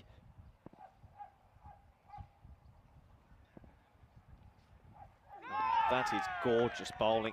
What I've been really impressed about this Albi Zalmi seam brigade, they do put it on the right length and the right line more often than not. They seem to read the pitch and made these kind of in-game adjustments, haven't they? You know, on the wind factor, for example. But also, everyone seems to think that this end we're bowling from this week has a bit of extra bounce. Got to say hello to everyone from Heathrow who's in the house as well. Welcome to you. It's great to have you. I'm sure they're loving the sunshine. Yep, sure they are. They're here to play a couple of games across the weekend. Single into the leg side. Yeah, no, the fan zone's getting quite busy, isn't it? It's absolutely pumping. Yeah. All the other teams that have been knocked out, they're here watching as well. It's great to see. Of course. Yeah, so I know that the Englishmen that are here, they've got a couple of tour games against Granada at ECC tomorrow, then against Costa del Sol on Sunday. So they're warming up for the weekend. Nice. It's a great thing, something we couldn't really do in Australia that easily growing up, right? Just go move to another country and play a bit of cricket with your team. Definitely not from Perth anyway. Not from Perth. Take 3 days to get there. It's good bowling. See, he's just bowling that sort of heavy length. It's in between a half volley and in between 2 short, and that's really difficult to get away. If you're going to go after this, you're going to have to take a massive risk. That's the thing, as a batter. There they are. There's a few more out there. I've also got to mention everyone that's come via the newspaper, Sir in English. And that is video, so you are allowed to move around over there. But I met some of them earlier. No, they are lovely. Still picture. They are lovely. Sir in English have a bus of cricket goers coming today. And this one hangs up, and he gives up his wicket. And look who it is, Azman Jabbar, who picks up that catch. It was just a loop, like a little dab, gets it high on the bat. That's a big one. That's the captain gone. And how about that from Qureshi? He picks up his 2nd wicket. And, well, this innings goes from bad to worse for the German supporters. MSC Frankfurt 30 for 5. Well, this just gets a little bit of extra bounce. It'll be interesting. I think he might have rolled his fingers over that. It's like a big off-cutter. And let me have a look here closely. And he gets that extra bounce. He doesn't put his bat through it. It was the off-cutter. Goes straight to the man at short third. And, well, Albi Zalmi, the steam train, they just keep on going. They'll be Sakata Khan will be so upset with that because he was just trying to be a bit more conservative, the captain. He can score quickly. And he felt, I think, that he needed to take responsibility. And so it's kind of it's not a hyper-aggressive shot, is it? It's just one that he just tries to work and deflect, but it gets big on him, and he's got to go for 5. It's 30 for 5. Wow. Wow, wow, wow. I was not expecting this. They've come out the block so quickly of Albi Zalmi. I mean, if they close here, well, they might be able to restrict them to something like 60-odd, but MSC Frankfurt, they've still got some balls left. They'll be wanting at least 70. Surely they need a 70 in a final. Yeah, that's for sure. I mean, anything's possible. I mean, you would have seen low-scoring finals, just growing up. To be honest, low-scoring finals are the best finals. Yeah, just as the batters, they know they've only got one chance. It really kind of heaps on the pressure. Look at Qureshi's figures. 2 for 3 with a couple of balls to go. Not just 2 wickets, but only 3 runs. Oh, that's so close to the edge. Stop ball. Look, before I forget, that Wasim Khan of MSC Frankfurt, member of their squad. His daughter, Nimra Khan, is 3 years old today. So happy birthday to you, Nimra. Yep. Hope you have a wonderful day. And don't worry, Daddy will be home soon. But he'll be hoping he has to go away again in a week because he wants to come back for championship week. But no, Nimra, I know that you're watching, and very, very happy birthday to you. Hope you have a lovely day. Last ball for Qureshi. Driven nicely, and this will go to the boundary. I fancy it does. So Atika 1. Well, he has been thrown into the cauldron, but he responds with the boundary. End of 6 overs, it's 34 for 5. Yeah, Qureshi, great figures of 2 for 7, but he'll be disappointed to give a boundary on his last ball. It was full, it was wide, it was hit away for 4. There's no deep cover in place. So is that the boundary that's going to give MSC Frankfurt a little bit of momentum? Look at the bowling figures. Well, that was quick, but they're very good for Albi Zalmi at the moment. Some of the innings have been quick. Yep, that's why as well. I mean, if you're at MSC Frankfurt and you can go at 10 for the next 4, you're going to end up on 74, and in the final, you've got a chance. Here they are, they're back again. Look at those two, Lamar Muhammad and Taz Qureshi, 2 for 7 apiece in a final. We've got twins. You take that with both hands. We've got twin figures. Oh, we always talked about this Group D, didn't we? Always talked about Group D. We did. And we didn't know who was going to get through, and I got to say, still the case for me right now. Well, you don't think that Albi Zalmi have 1 foot through the door? 34 for 5. Watch. I never judge games in the first half of the first innings. And I've got a good reason. You're sitting on the fence. Every time a team gets in this position, they always get to 70, except for your guys. But but pretty much every time a team gets in a hole, they find someone to whack a few boundaries at the end where they almost don't care anymore. And then, we saw 75 almost hold up earlier on. It's good Ratula Mirafsal. Get some good cut. You better get back, and you better get back quick. Well bowled. Cutter Khan, he can whack it around as well. They just need someone to come off for them here. And Cutter's had a bit of a nasty run with the bat. He was the 3rd leg of a hat trick. And I hope his gloves are okay, because he hurled him at about 90 miles an hour when he got into the dugout. A little bit of frustration. It's okay once you get in the dugout. Well, it happens to the best of us. No one was hurt. My teammates knew to clear out. Leans on this. See, I really like this fielding position. It's it's not a 3rd man, it's like a deep backward point, because the ball, even when it's timed, it splices off there as well. Yeah, you read my mind there. It's interesting, they've got that really fine 3rd man. I'll probably call it like a short 2nd man, because he's not quite a 3rd man. It's very fine. Yeah, but that's what allows them to have the 3rd man on the boundary a little bit wider. Goes for it. Now, how much has he got? Not enough.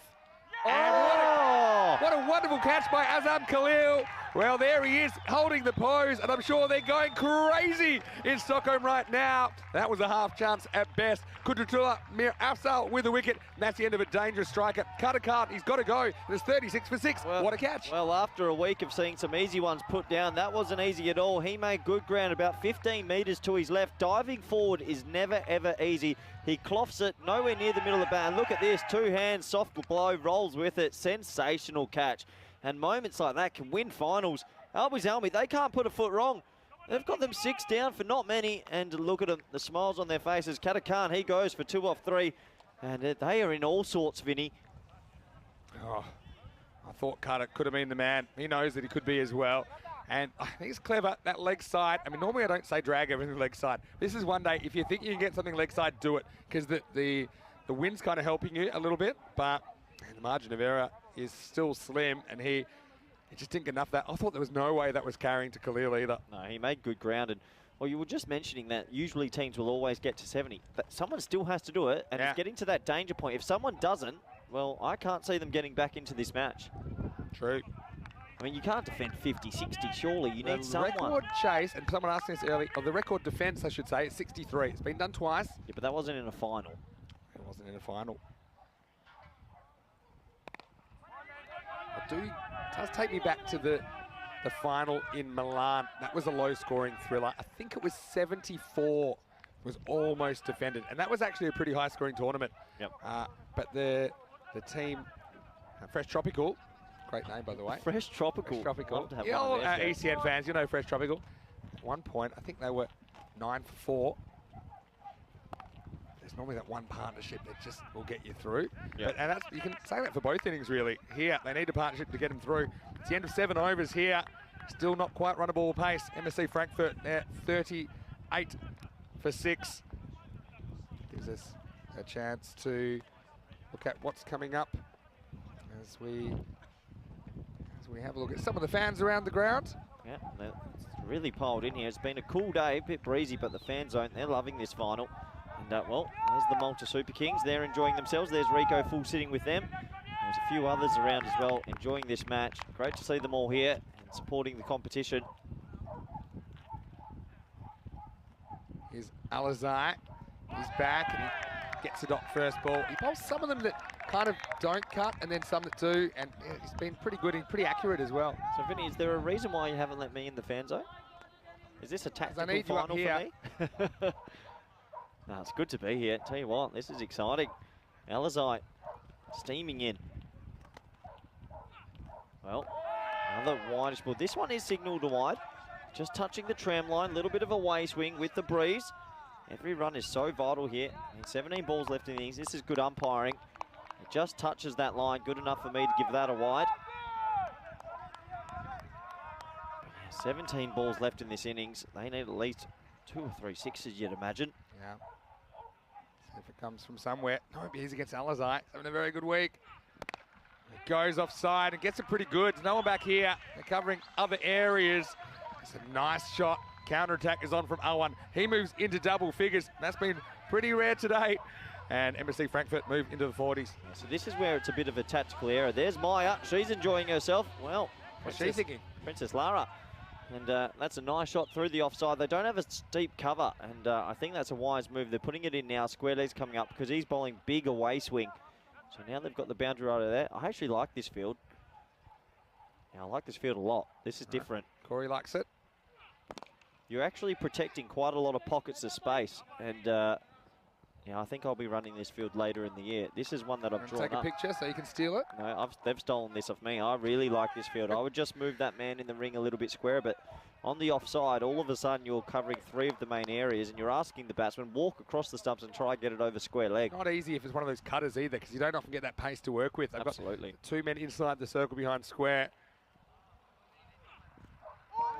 This is, yeah, it's just getting a few to kind of hit the seam and go the other way. Alizai, you just got to keep your foot on the gas as long as you can. If you're Albies Albi, you got to keep pressing and don't let this innings turn. So often it'll turn and then you know, you feel like a bit silly because you're chasing 20 more than you should be. Yeah. Alizai is executing his skills well this over. Slower ball, good bowling, Vinny. That's that. That's that little off cutter again. They still haven't gotten away yet. I know what you mean, and usually someone gets away and they end up getting to that 70-odd, but that still feels quite a long way away. I'll tell you how long it is away. We'll probably need 2 overs of 13 to get there. Thanks, Vinny. So we haven't seen anything like that yet. All single digits. Will they come in the last? 13 balls remaining.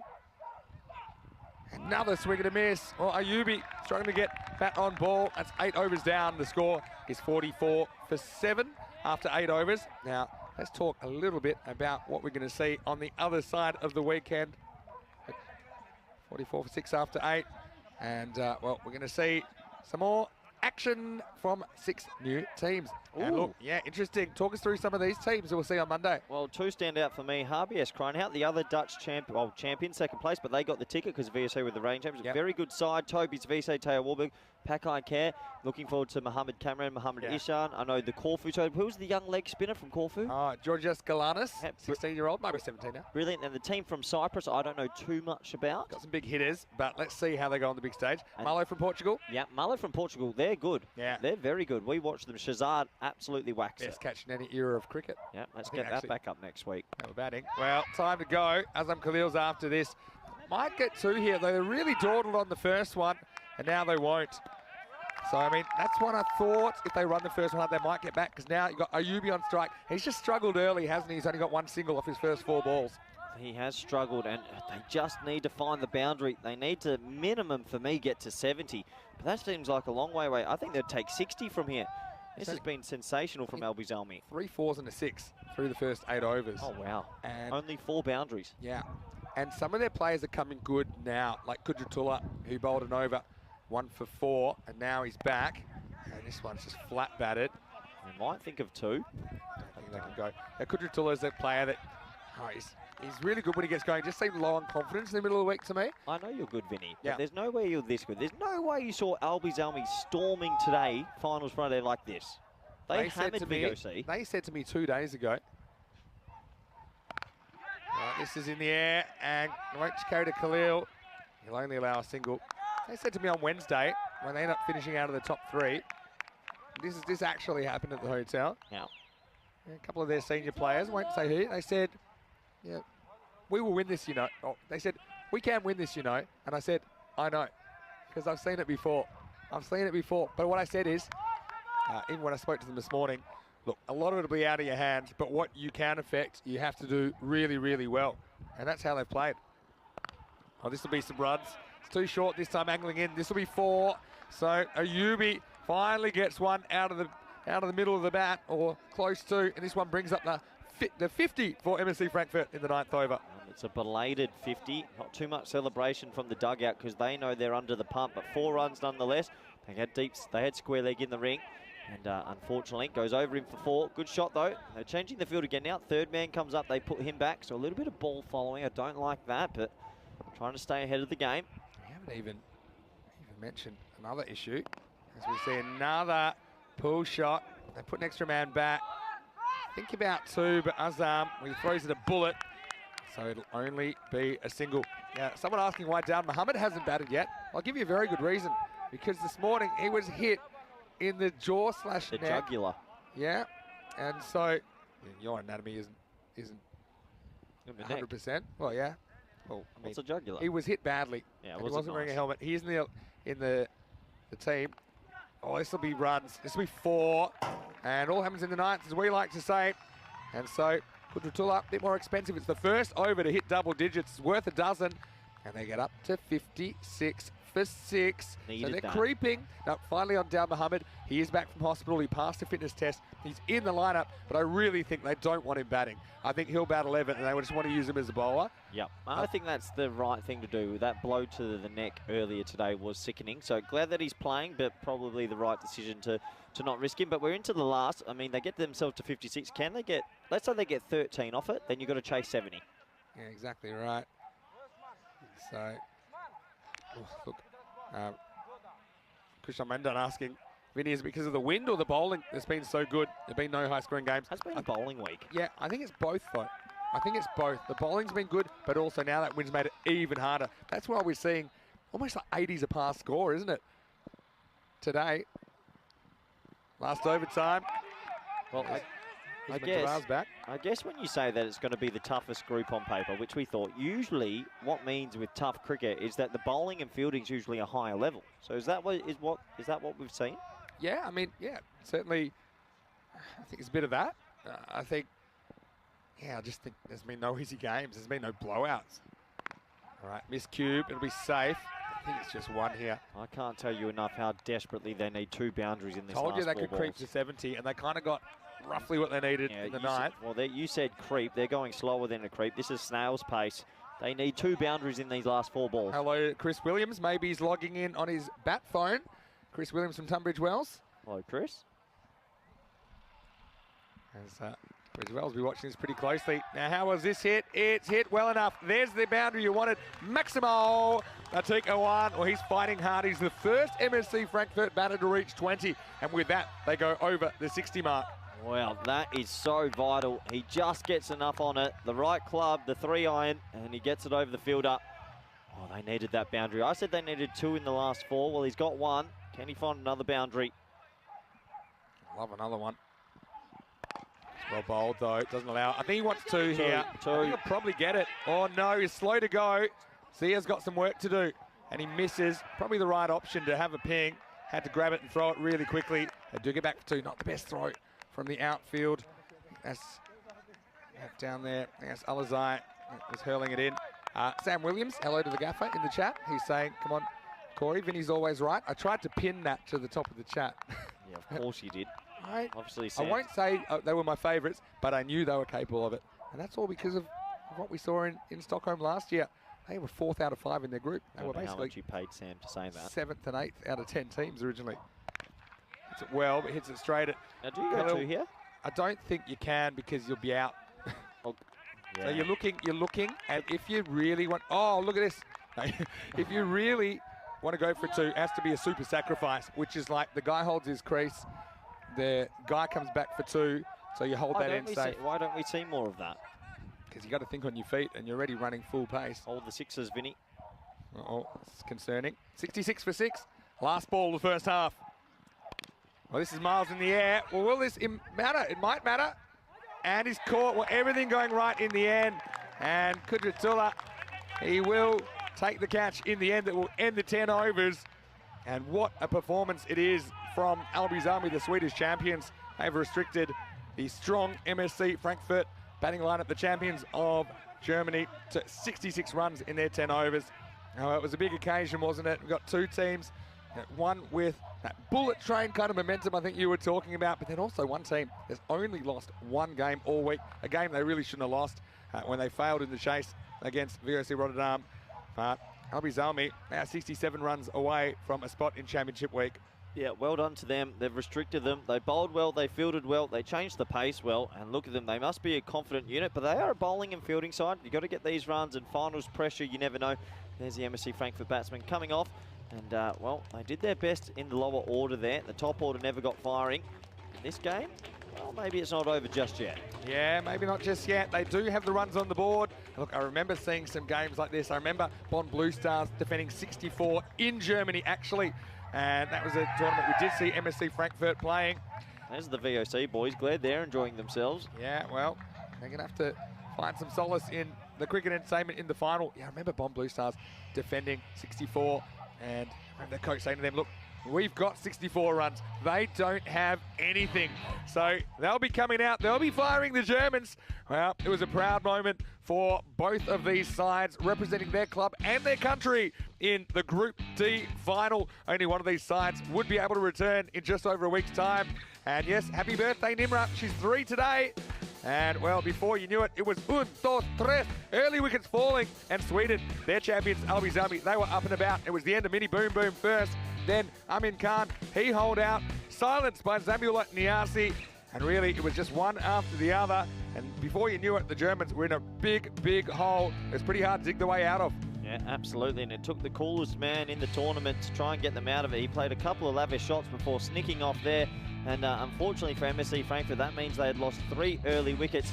And the procession kept coming. It was up to the captain to try and hit some lofty blows, and he got one away. But unfortunately for him, this catch, a big moment, he was gone. Yeah, so I mean, I think Sakata did kind of take that responsibility. That was Waleed Khan there. He went 6 and out. He was annoyed. His captain said, what'd you do that for?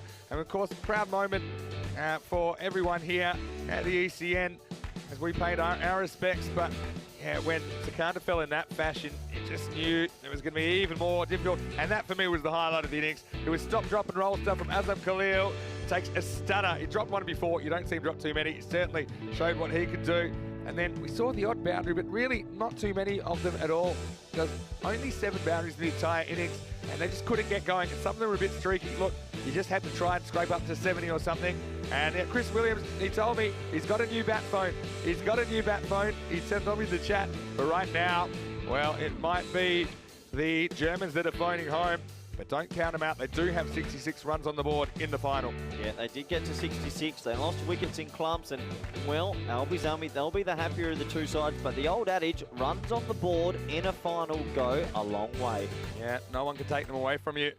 And so now we're going to have to see something quite remarkable from MSC Frankfurt. But we have seen 63 defended a couple of times. We've seen 64 defended. And look, they'll be giving absolutely everything. I think Awan was the man that eventually came off for MSC Frankfurt. Yeah, you said there's always one, and there was one. So he got away at the end with 26 or 14. I tell you what, that is a really good innings considering the rest of the order didn't really do much. But this is going to be pretty reading for the bowling unit. They bowled so well together. Yeah, and look, no freebies either, or very few. Only 3 wides in the innings. So disciplined bowling. They seem to work it out. They seem to have fields to work towards the plans. They executed those plans well. Well, we have twins opening the bowling. Lamar Momand and Taz Qureshi both 2 for 7. Also wickets for Azam Khalil, Kudratullah and Usman Jabbar. And even Zia Alizai.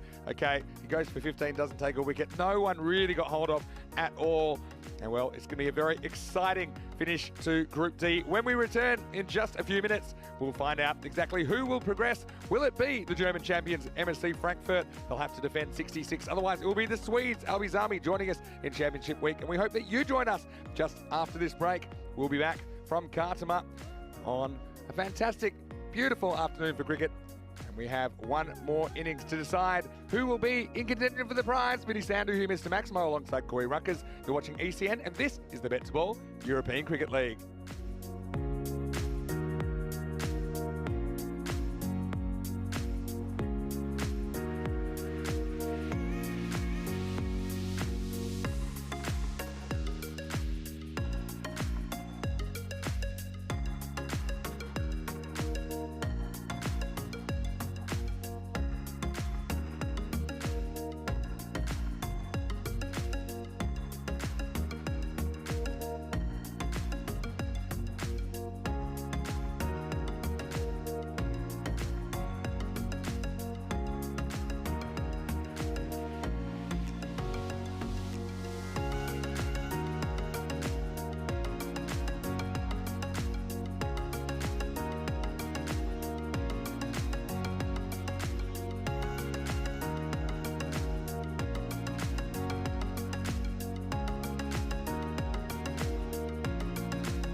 Hello and welcome back to the Costa del Sol.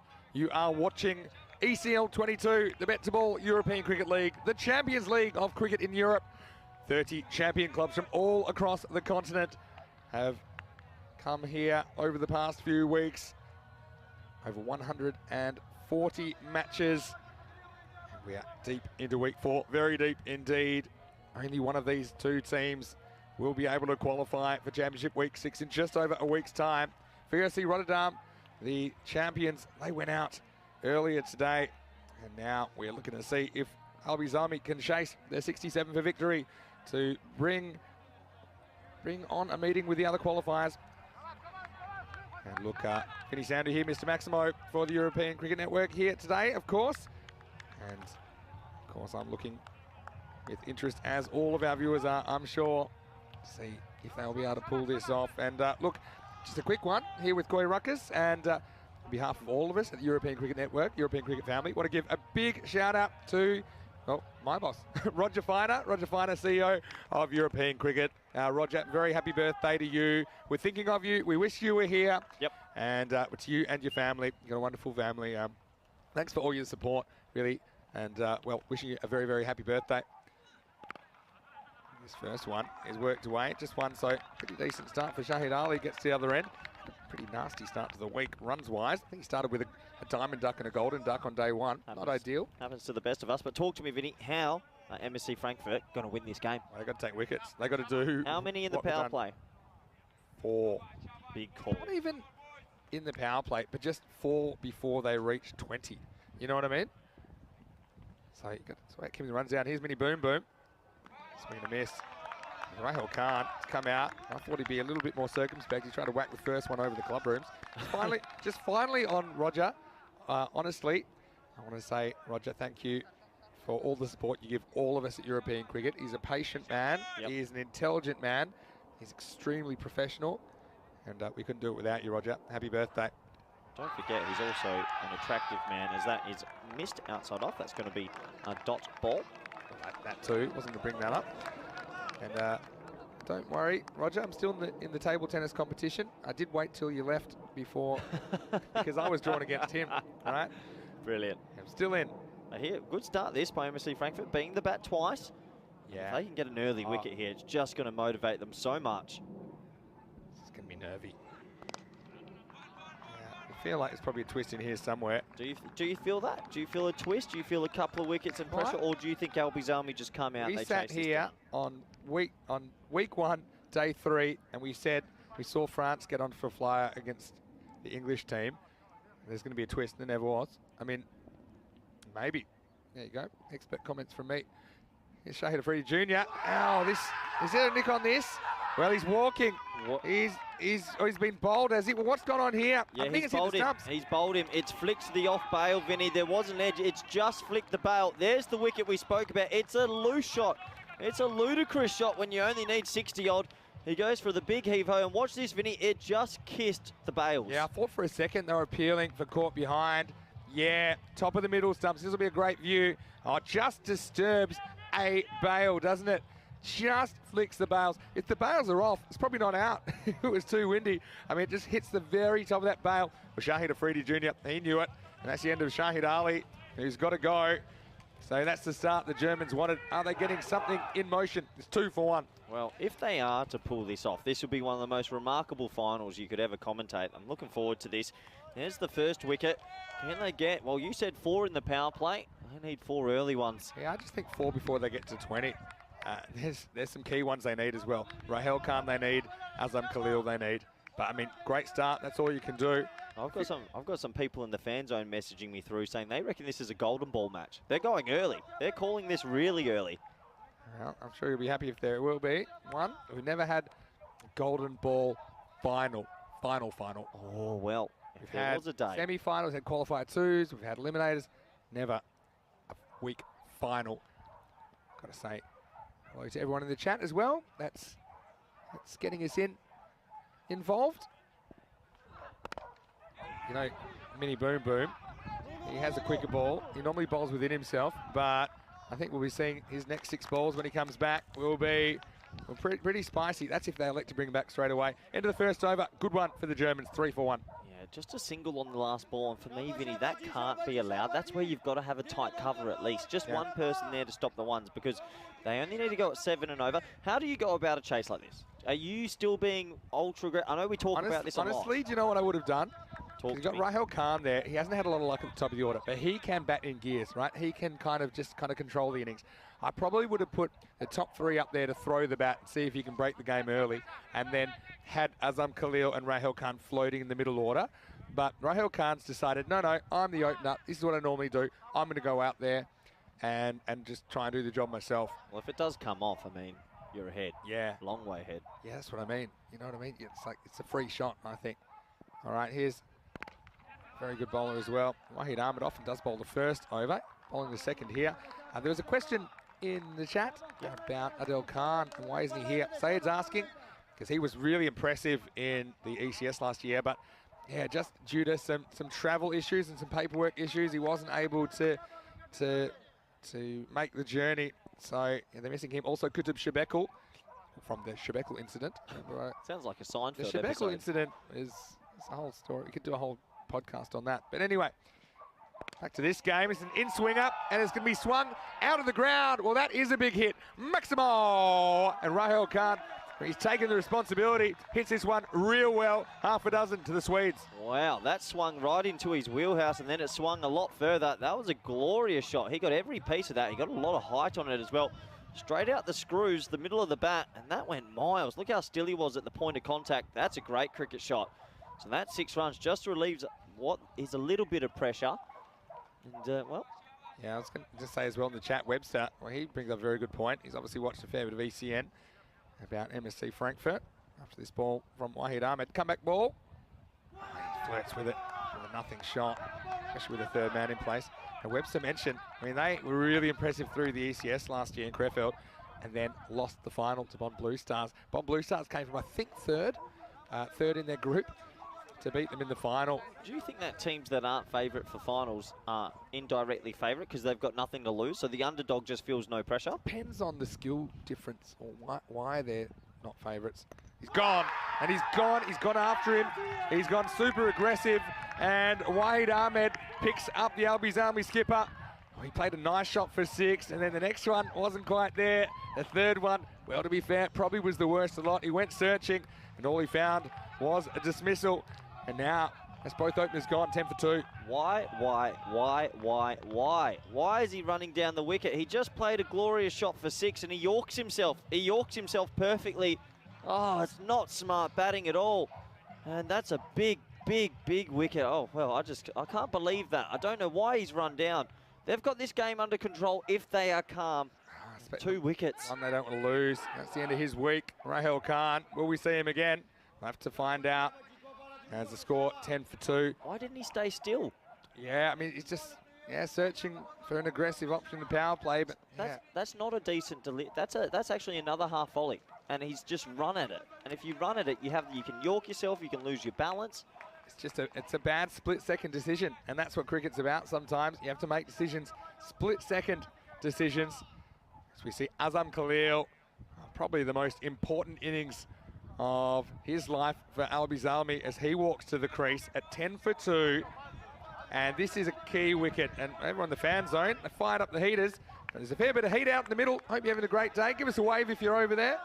It's great to have you taking part as well. You're a big part of the action. Yeah, the boys. Yeah, I'm on TV, Mum. Khalil, nervy start. They're nervous. You can actually feel it. For a team that's only chasing 67, I can feel the nerves up here. Well, I mean, here's the thing. They have kind of scraped through in every chase, okay? Even if you go all the way back to yesterday when they got past the Malta Super Kings. But there was a lot of controversy in that game. There were boundary calls going against Malta. There were wickets tumbling at the end. They just couldn't put together a decent partnership. He's got both his feet behind the popping crease here, sitting right back. Sometimes he goes on the walk, though. This time he doesn't, reaches, doesn't get the call. That'll be the end of the over, 10 for 2. Yeah, marginal call. Thought it might have been given a wide, not given. So, pressure, 2 early wickets, bang, bang. Have a look at the replay here. I thought it touched the trim. No, good umpiring, actually. I think that was just inside. Good decision. More in than out. I think they've been saying we'll give it to the bowlers. Yeah, no, it's a good decision. Well, yeah, this 2 is overs Group down. D. Yeah, we talked about a few of these teams, didn't we? And I think next week we're going to see probably the quickest bowler in this entire tournament, Mohamed Kamran, just based on what we've seen on ECN over the last couple of years. Yeah, I hope his shoulder's okay. Spoke to him yesterday. It's a little bit sore, so I hope he's coming fit and fine. But now it's going to be a good week. And, well, who's going to join Tunbridge Wells Brigade and Brescia here? This is still 50-50. Yeah, once again, I'll say, have absolutely no idea. So, yeah, it's great. We'll have 6 more teams joining us, the final 6 teams to have a look at. Hard to believe, isn't it? We've already gone through 4 weeks of action, pretty much a month of cricket. It's gone quickly, hasn't it? Yeah, now, are they going back to boom boom here? Yeah, they're rolling the dice, and they're giving him a second over. And this will be quick. This will be his quickest over of the series so far. I think he really wants to try and break this innings. I said to be in the game, they need to get 4 of them before 20, and yeah, I'll still probably stick to that. Yeah, there's just a bit of nerves around. That's good running, though. That's good from Hussain. He's good match awareness just to get the ones. You can't just wait for the boundary ball. You don't want to get too defensive either, right? Well, they've hit 1-6 out of this 11, so there's been quite a few dot balls already. Yeah, good point. Bit quick. Gets past Khalil, says, yes, well bowled. There's 66 runs on the board. Target 6. It feels like it's 350 in an ODI game. Pressure of a final. It is the finals pressure. What is pressure in a final? Why does it go into the human psyche so much? Why does it affect batting teams so much? Because there's so much on the line and you value it more. I think it affects some people different than others. Full toss.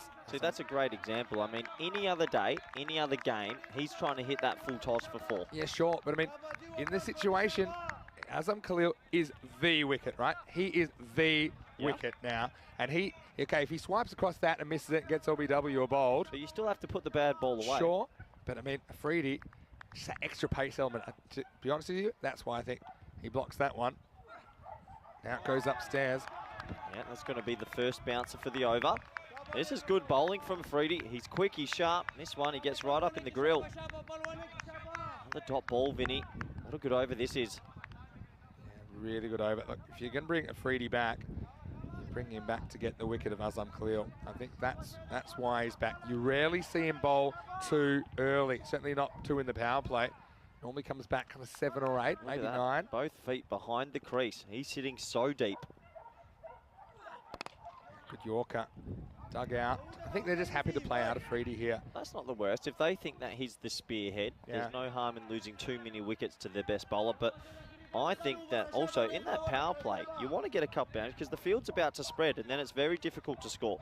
They're only on 12, last ball of the power. This is a really big ball. We talked about someone coming off for MSC Frankfurt with the bat. Well, who's going to come off for Albies Army? I mean, they've only lost 2 wickets here. It's not a disaster. Feels like it. Gone. He's out. And that's Taj Hussain. He's knocked over. It's extra quick from Boom Boom.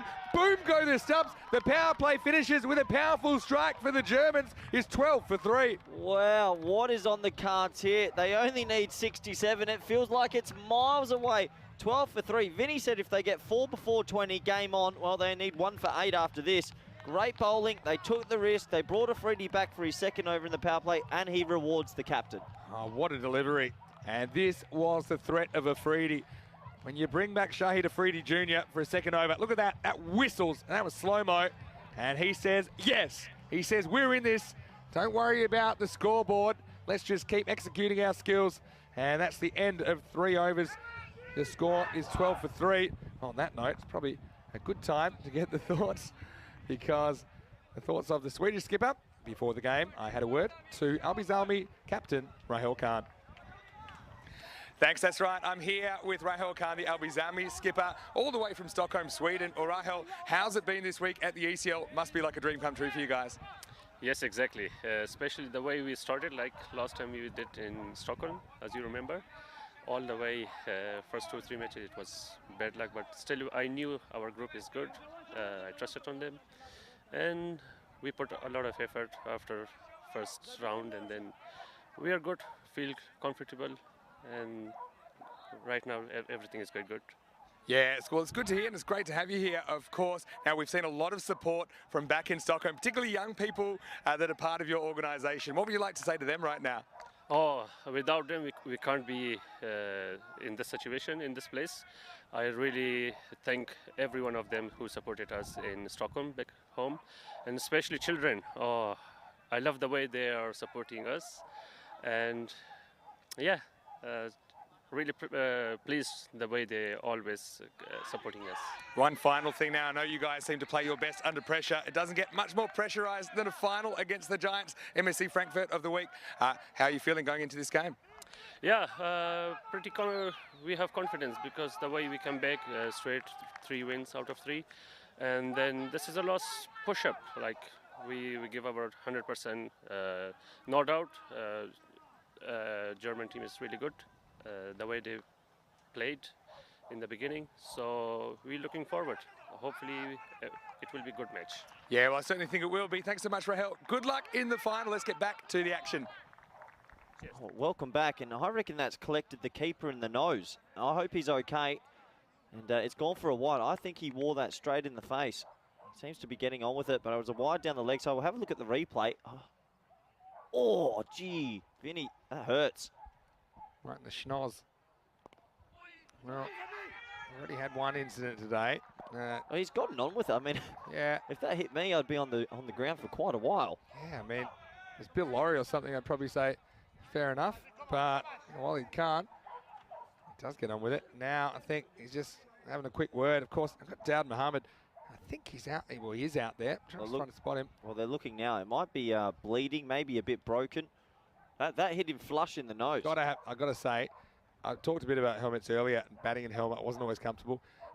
Keeping up to the stumps, I think it's a must. And the reason is, even to the slower bowlers, sometimes there's little deflections, right, that really aren't your fault. Well, have you ever been hit in the nose hard? Because I imagine his eyes are watering right now. I've been hit really hard before in the nose. My eyes, it was a painful experience. Look, they're giving him the helmet now a little bit. This reminds me of a game in a Portugal night series where one of the batters got hit in the head, wasn't wearing a helmet, and then someone came down, threw a helmet at him. And look at this, he takes it full on. I mean, credit to him to just get on with it. I know a lot of people would have gone down once he got hit. Pretty hard nut. Well, that's weird because he grazed his pinky earlier in the week, and he went and he didn't keep it anymore, and he's just been basically hit by Mike Tyson. Here you go. Now the batsman's taken his helmet off. If he gets hit in the nose as well, they could have just given a straight swap. Oh, brilliant. Spinner, you could say that. It's 156 grams straight into the nose, so yeah, hopefully he's okay. Here's Azizi. Really do some damage. But smart from Ismail Zia, who just pushes away for a single. They need a partnership. They've trusted Zia at number 5 here. Doesn't normally bat this high, but he's been such a good finisher. I'm a little actually surprised that they batted this high. I think maybe they're just thinking he had the confidence earlier today. Let's get him in there early. Azam gets this one past as easy for 1. Look, any time you take blow to the nose, it's always going to rattle you, I think. Disorientate you. This next one's cut away and slightly fumbled by Wahid Ahmed. Azizi's been good all tournament, hasn't he? Oh, he's been so good. And he just hasn't bothered tossing any up because no one can hit his arm ball. So he's like, okay, if you can't hit it, who cares? Just going to keep bowling it. When they chased this, they needed 6.7 and over. Now they need 7.78. Just like chasing 78 now. It's like they've added 10 runs to the target. Yeah, amazing. Let's pull the over. Short. Should be hit. It is, but just the single. So Khalil will retain the strike. And that's the end of the 4th. The score is 20 for 3. Well, they've got to the 20. They've only got 3. But I would say it is game on here. And yeah, that run rate at the moment, 5 and over. And so, well, it's great to be with you again. And it's been a big day. And it's obviously going to be one of these 2 teams that will join Tunbridge Wells from England, as well as Brigade from Ireland and Brescia CC from Italy in the championship week. Of course, they'll be joined by whoever wins Group E next week. And look, it's just a really entertaining format, I think. I think the Super Thursday, particularly the Eliminators, every game's got some sort of pressure in it. And we saw how important the double chance is as well, because if you don't see, they were pretty close to double chance. They got knocked out, bang, bang, this morning. And I suppose these last two standing, I've really enjoyed the group stage. What do you think so far? Yeah, it's been a really amazing week, and we're still 50-50 in this game. What camp are you in now? If you had to say what team you'd rather be, what team would you rather be? With Azam Khalil there, I'm favouring Albies Army. I'm not. I think MSK have put themselves ahead in this game. Well, here's the man that got struck earlier today. It's good to see him back. Yeah, well, first one comes out okay. Mitad Mohammed, what a comeback for him. Yeah, it was a nasty blow for anyone that didn't see it this morning. Unfortunately, he was struck in the neck, and well, he was out hit wicket. And well, we didn't think we'd see him again today, but he's passed a fitness test and he's bowling now, so well done to him. If Azam Khalil bats the next 6 overs, I think they win. And Mohammed, though, he's been a really good bowler this week.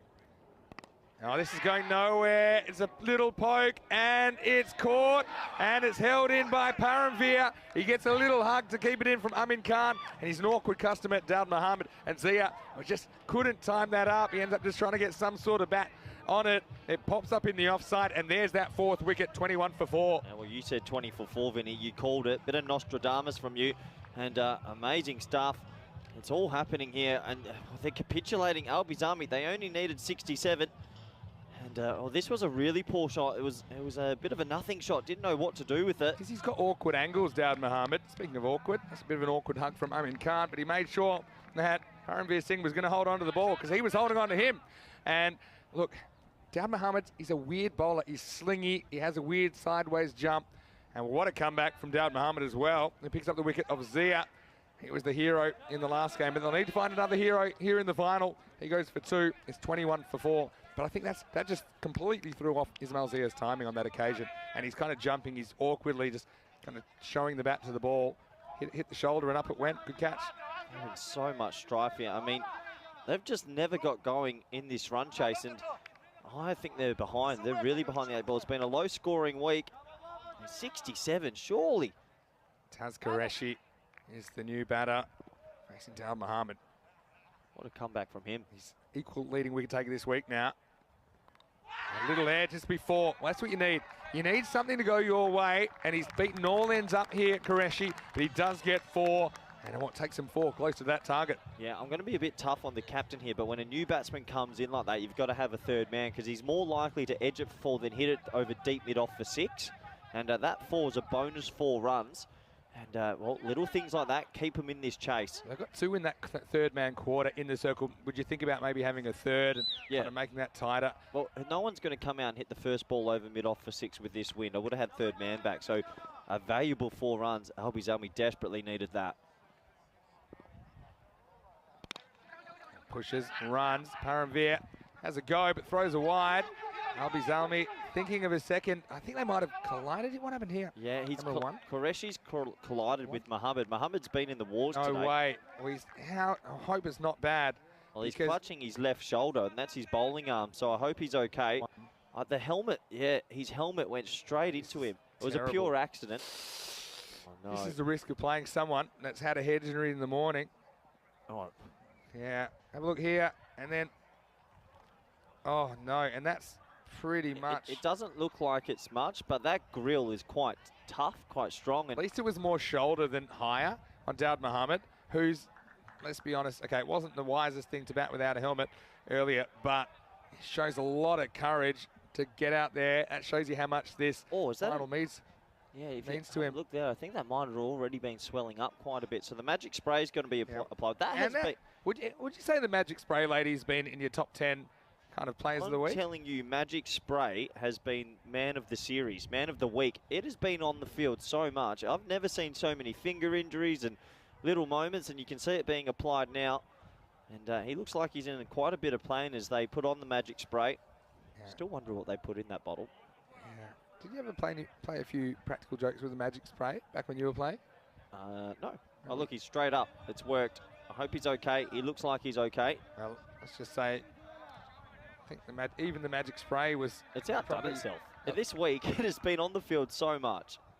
He would have needed probably every can in Spain this morning, that blow that Daud Mohammed took. All right, so the other man that was affected there is Taz Qureshi. So again, there's nothing in that. It's just an accidental collision. Magic spray Mary. You feel like Khalil's just batting within himself at the moment. All right. Back, gets one past, doesn't Khalil. There's no real easy options to attack in this MSC Frankfurt attack. I would have thought, no doubt, Mohammed, that might hurt them. But here he is, and it's a pretty good delivery. Yeah, do you think that's a fair statement? Khalil's batting within himself. He knows how much is on him. So he will have the odd rush of blood, but he generally has been pretty selective with what he goes after.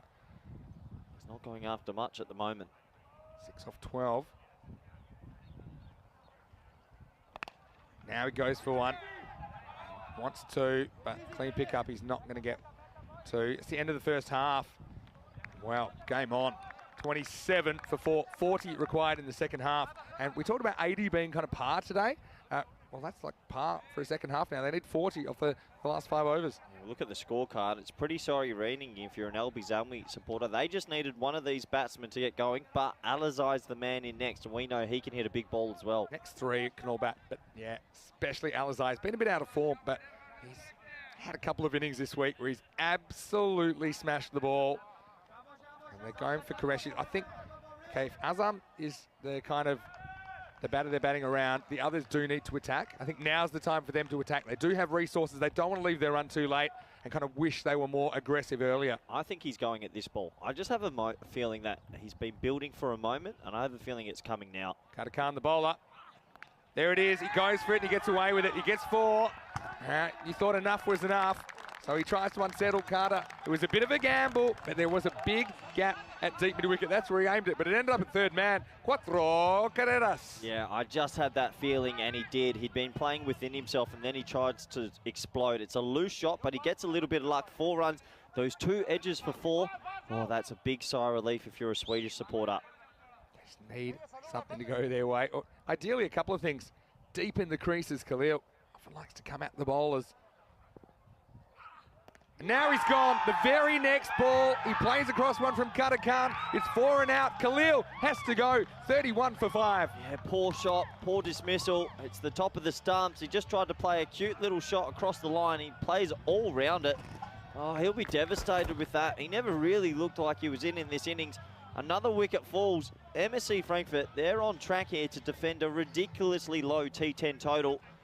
And LB Zalmi, they're just capitulating here. Let's have a look at the replay. Try to play a cute shot across the line. No real footwork either, was there? His head turning as well, and a lot was wrong with that. It wasn't the option. He just got the boundary from the edge. So another wicket goes. Vinny Sandhu, this is an amazing final, So especially what for the do neutral. They need 36, and they're almost halfway there. They've lost half their wickets. They've lost half the innings. How strong's their 9, 10, 11? Yeah, I mean, let me have a look who we got to go. They could bring Niatzi in now. We had a really good innings a couple of days ago. Still no Alizai. Still no Why do you think they're holding him back? Well, they're scared they'll lose him, right? But there's a moment where you got to say, look, it's now or never. I mean, having him as insurance allows the other batters to be a bit more aggressive, knowing, okay, he'll have a few more to come on the board when he comes in, but it's a high-risk strategy. Khan into Niazi. It goes bang. He doesn't really get it. It's into the gap. The fielder's coming around, and this one's going to go all the way. It's Maximo. Thanks to Niazi. And I think, oh, that's down Mohammed there. He's given a big effort there, but he's clutching his face. And, well, let's just see if he can continue. But it's a good result for the Swedish fans. 6 runs. Well, what a shot first ball. He just gets under it. He doesn't get much of it, but he lands it in a perfect gap. 6 runs. And, well, he's got to be in such pain, Dawud Mohammed. If you want to bowl this second over, I think he's got to bowl straight away, and you've got to get him off. Well, they didn't sorry, Vinny. They didn't have a deep mid-wicket, that ball. And these are the little things, little areas. I mean, 6 off 1. If they have one player that comes off for even 5 minutes, they're going to win. 6 in a low-scoring game is massive. Now, we'll get 1. Niazi. Oh. No way. Oh, jeez. That's just fine. If they had have gone then, finals pressure. Like calling from the commentary box. Yeah, okay. Not batting Alizai yet. It allows the other batters to be aggressive, knowing the consequences of getting out aren't that disastrous, okay? Because otherwise, if you lose Alizai now, if you send him out there and you lose him, then the other batters, they'll feel a lot more pressure. Well, they're going for a dodgy 2 here, but they're going to get away with it. Even those are pretty important, aren't they, Corey? Yeah, they are. This is, even though they lost the wicket, this over's actually gone for quite a few. They'll be happy with that. Oh, this is tense. This is such what a tense final. Oh, Low-scoring thriller. Low-scoring thriller. Fire up the golden ball machine. Yeah, it's a golden ball. You think? It's 27 or 25. Looks so easy, doesn't it? It's not. Looks so easy. It's not easy. Short, cut. So that's where you Fielded. keep that cover tight. Hone. 1 run. I mean, you're just a bit like the first inning. You're thinking someone is going to come off here. Someone is going to come off. And, well, as we reach 6 over mark, 41 for 5. That was a decent over, wasn't That's it? the over that they really needed. 14 off it. Yeah. And that was the first over in double digits. In the first innings, all the first 8 overs were single digits, so 9 or less. And in this innings, the first 5, they were all single digits. Remember how I said at some point, when you've got the batting team on the ropes, often something will happen, it'll turn against you. Right? What they've done well so far, MSC Frankfurt, even though there was the first boundary early, the 6 in the second over. They got a wicket 2 balls later. That was Rahul Khan. And here's a big over. Yeah. Azizi. He's a good bowler. Spending him in the 7th. And this one gets through. This one will be 4. Just uses the pace. It was sliding into Taz Qureshi. They get 4. Well, the Swedes, the amount of time I've seen them on the railing, jumping over into the bushes to get on the ground. Will we see it again here in Group D Finals Day? Vinny, I'm going to make a huge comment here. That's shot of the match for me. That Okay. is gorgeous batting. He just lent on that. He timed it. You don't have to always be powered. Look at that. Just splits the gap perfectly. It's a fast outfield, 4 runs. Oh, I love that. That's good cricket. Oh, what a game. Can't really ever put a guy back there either, can you, to a spinner? Not really. But there's 2 guys there to stop it in the circle. It was just really well placed in the end. Sometimes you just got to tap your hat and say, good batting. That was exceptional batting. 22 runs away from Championship Week. Albie Zalmi, Frankfurt. So do you think that can MSC Frankfurt win this by not taking the wickets and dotting them up, or do they have to bowl them out? Do they have to get all 10 I don't think they have to bowl them out. No, I don't think they have to bowl them out. Okay. But I do think if that dots will create wickets. That's a ball designed to be a dot. And well, Oh, no! What's happened here? Oh, it's 5. It's going to go for 5. It's overthrows. The run out was on. He missed the keeper by a mile. Did that hit anyone on the way through or not? No, it's a horrendous throw. It's Oh, a wow. throw, Vinny. Everyone on their haunches. Oh, it was wasteful. It's the second 5 we've seen today. We'll count them up. 1, 2, 3, 4, 5 carreras. Can you believe it? Oh, Let's have a look at this. The run out was on, Vinny. It was on. It was a bit of a dodgy. Yeah, you're right. It's just a big wide. It's a 5 wides. Oh, wow. Oh, wow. Moment in the game. What are we up to now? Brings up the 50 for Albie Zalmi. Now wants to run where there isn't a run.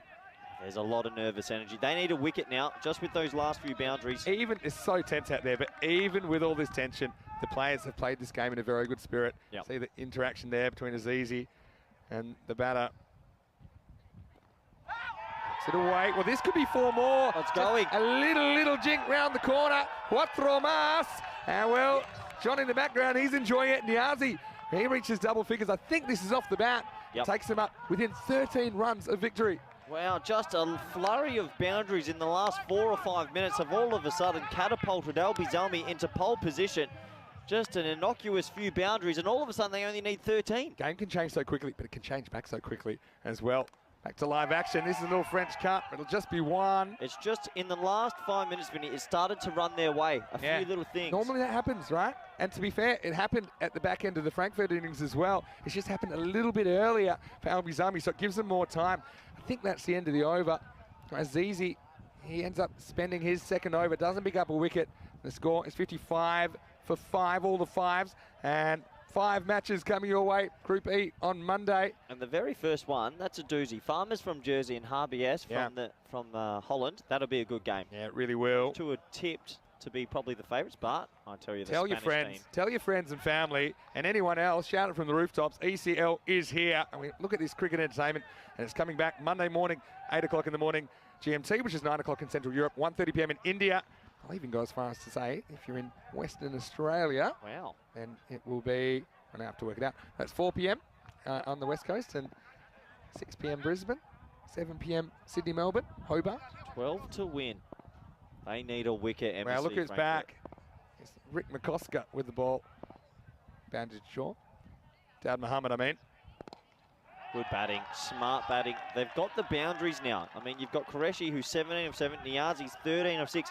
They don't have to take any risks here. They can just dead bat it, put bat on ball, slowly find gaps and cruise to a victory. MSC Frankfurt need to make all the running. They need to bring cover type, point type, maybe leave a couple of sweepers, but they need wickets. That last over went 4-0-5-0-4-1. That 5. Is that your phone number in Australia? Please don't repeat that.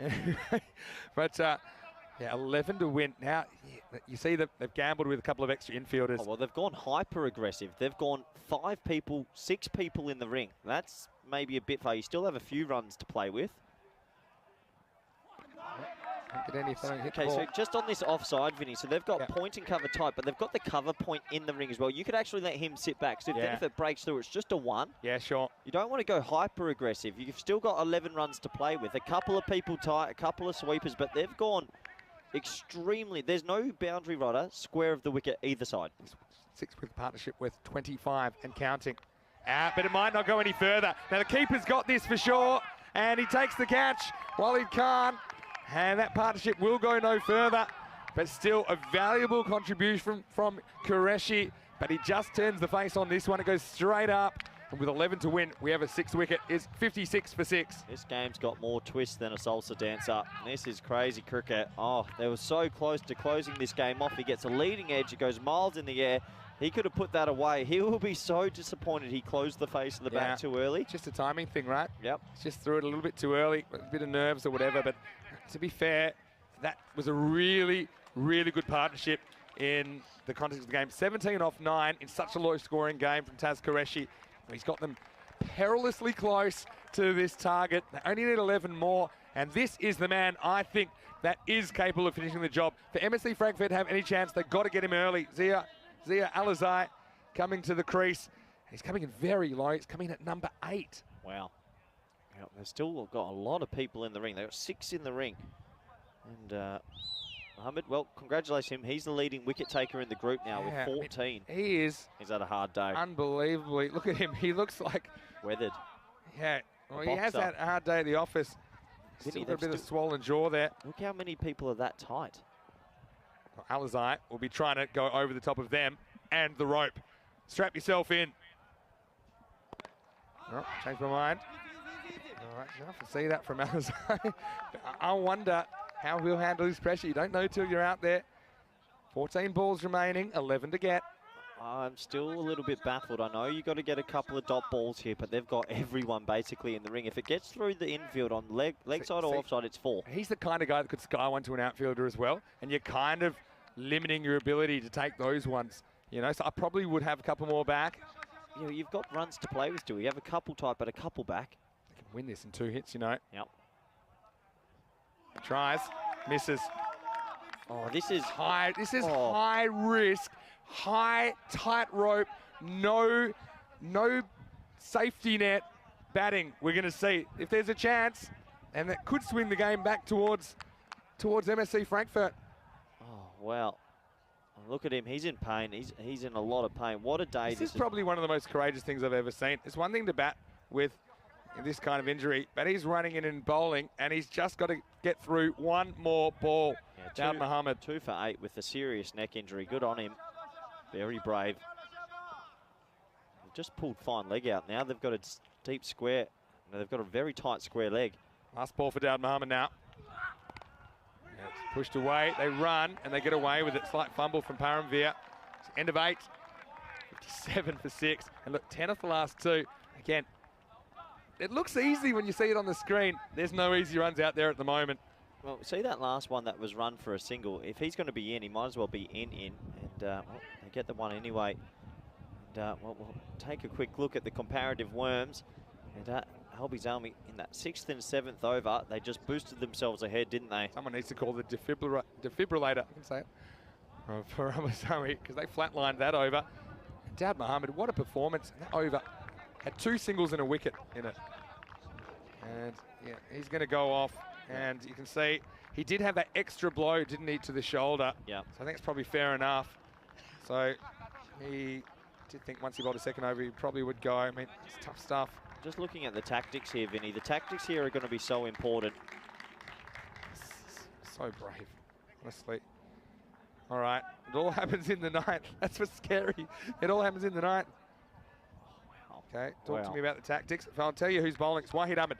Excellent death bowler. Rarely misses his spots. He loves to bowl those Yorkers. Oh, he chops it to the keeper. And he's going to be here. Well, it was great work behind the stumps by Walid Khan. The batter took off with the hit. And Alizai, who's run out his partner, Niazi, who was there. So both the members of that partnership are now gone.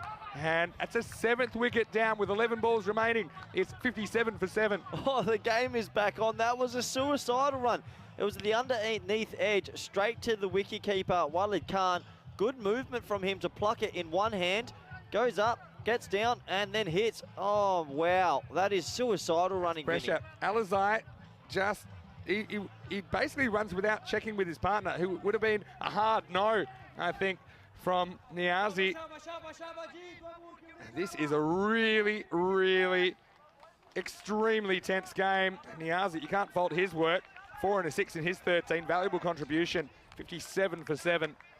Oh, wow. Everything here going on. This is an amazing final. A really amazing final. Low-scoring thriller. So they've only got 2 boundary riders. Deep mid-wicket and deep mid-on, 3 and third man. And on the offside, you've got tight point, tight cover, tight extra cover, mid-off. Oh, yeah, good timing. Good timing, Vinny. It's tied at 66. We're going to a golden ball to decide the championship week place. A little heart can't handle it. Can't take it. If we do have a golden ball, then Albies Army, they'll have to score 2 off 1 additional delivery. The issue with them, their specialist batters are gone, and they will not be able to face it. Oh, wow. What a game of cricket. Wahid Ahmed basically forces the wicket, not in the manner that he intended. Well, this is going to be 1 bounce. 1 run, and even those ones are important. How's the runner? It's about run a ball. Score every ball, you can't lose. Kudratullah Mir Afzal, he's in there. He's been getting better as well, and he can bat. He's not really a tail ender. How's the leg gully? Yeah, I mean, what's he stopping? I'd definitely have him back. Oh, what's going on? Back in the circle. Pressure. Here's Wahid Ahmed. Oh, how's this missed? Well, he's gone. Oh! He's gone.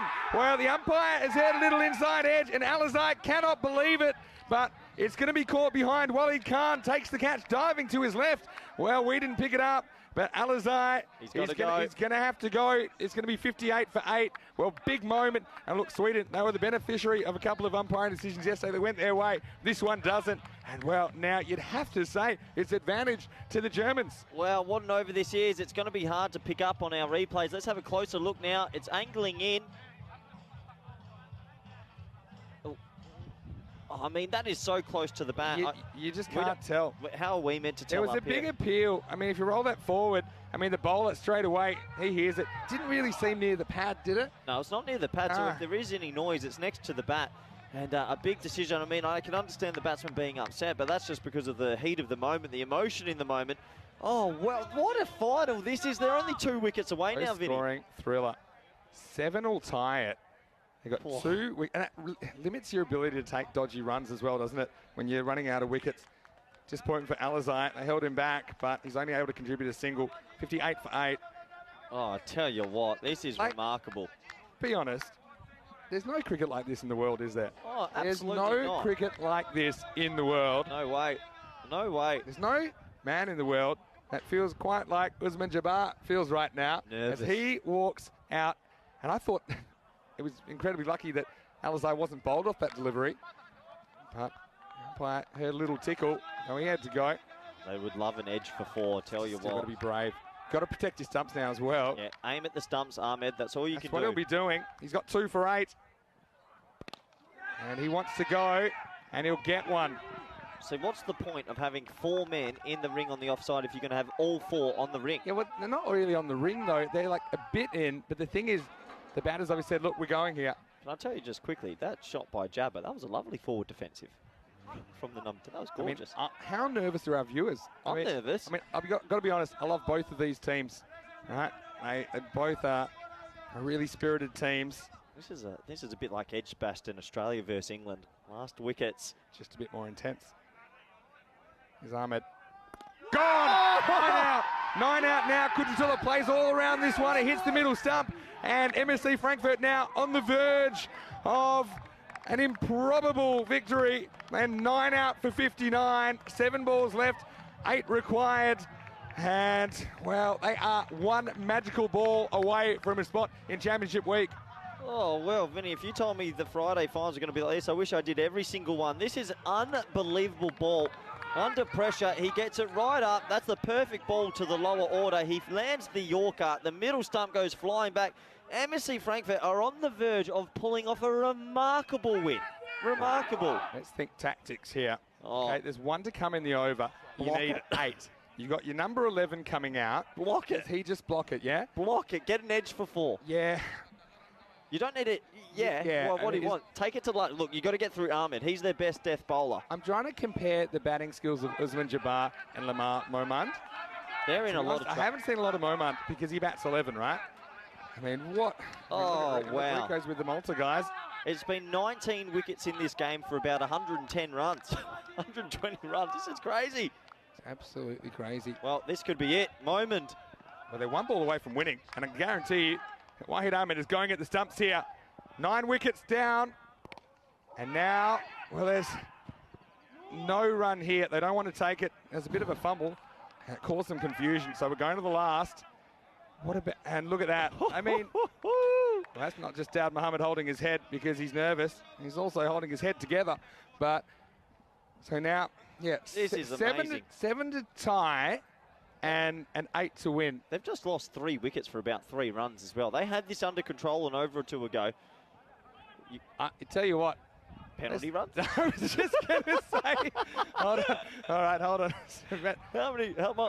It has been long, but there's been so many wickets. You get extra. How far behind are they? Tell me there's not penalty runs. We started late because of all the stuff before the final, so I don't think we'll get penalty runs. And anyway, you get more. You get more allowances for taking wickets. They've taken 9 wickets, right? There we go. This has been insane. Yeah. All caps. Oh, this is unbelievable cricket. Oh. The Smithersy saying that maybe the Germans were teasing him to try and get them to force a run out by fumbling the ball on purpose. Or maybe we'll get a fake fielding. Well, okay. Jabbar, what's he trying to do? Jabbar, you've got to go for the win. So you're looking to hit a boundary here. I think so. Not a 6. It could be a 4. It can be a 4 because they've got everyone up. Now, do you even need all those infielders anymore? Look, and they're making the adjustment now. Yeah. So now they've got a deep cover in place. They've got a deep mid-wicket in place. There's no fine leg or no 45. I'd be worried about the inside edge. This is the biggest game these players have ever played. Oh, there's going to be such a big prize on the line. Ismail Zia, he was the hero. I can qualify it too. I'm telling you now, Vinny, at the end of this over, there's going to be 11 men in tears. I'm not too sure what side it is. Maybe 2 commentators. Here we go. 8 to win. Carter Khan with the ball. Edged. And they'll get 1. And there's a fumble. They're coming. A run out and they'll be finished. They get it. Slight fumble from Atika 1. Well, that's a big one. Hey, it gets Jabbar on strike. Look, I think I think they're taking runs if it's there. I don't think you want to refuse runs now. No. I think they're comparable in batting ability. And look at that. I mean, imagine that goes through his legs, though. Fan zone is going crazy. This is an amazing game of cricket. 6 off 5.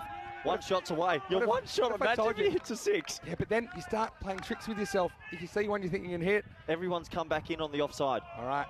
5 infielders. Yeah, gets runs. I like that. No way! He's missed it! Oh, it's gone! No way! Oh no! He missed fields and then it goes. They need 2. What is happening? Corey Rutgers! Oh, you and I have lost it. No way! He was so. The microphone's gone off the charts here. Oh my word! And he fumbled the last one.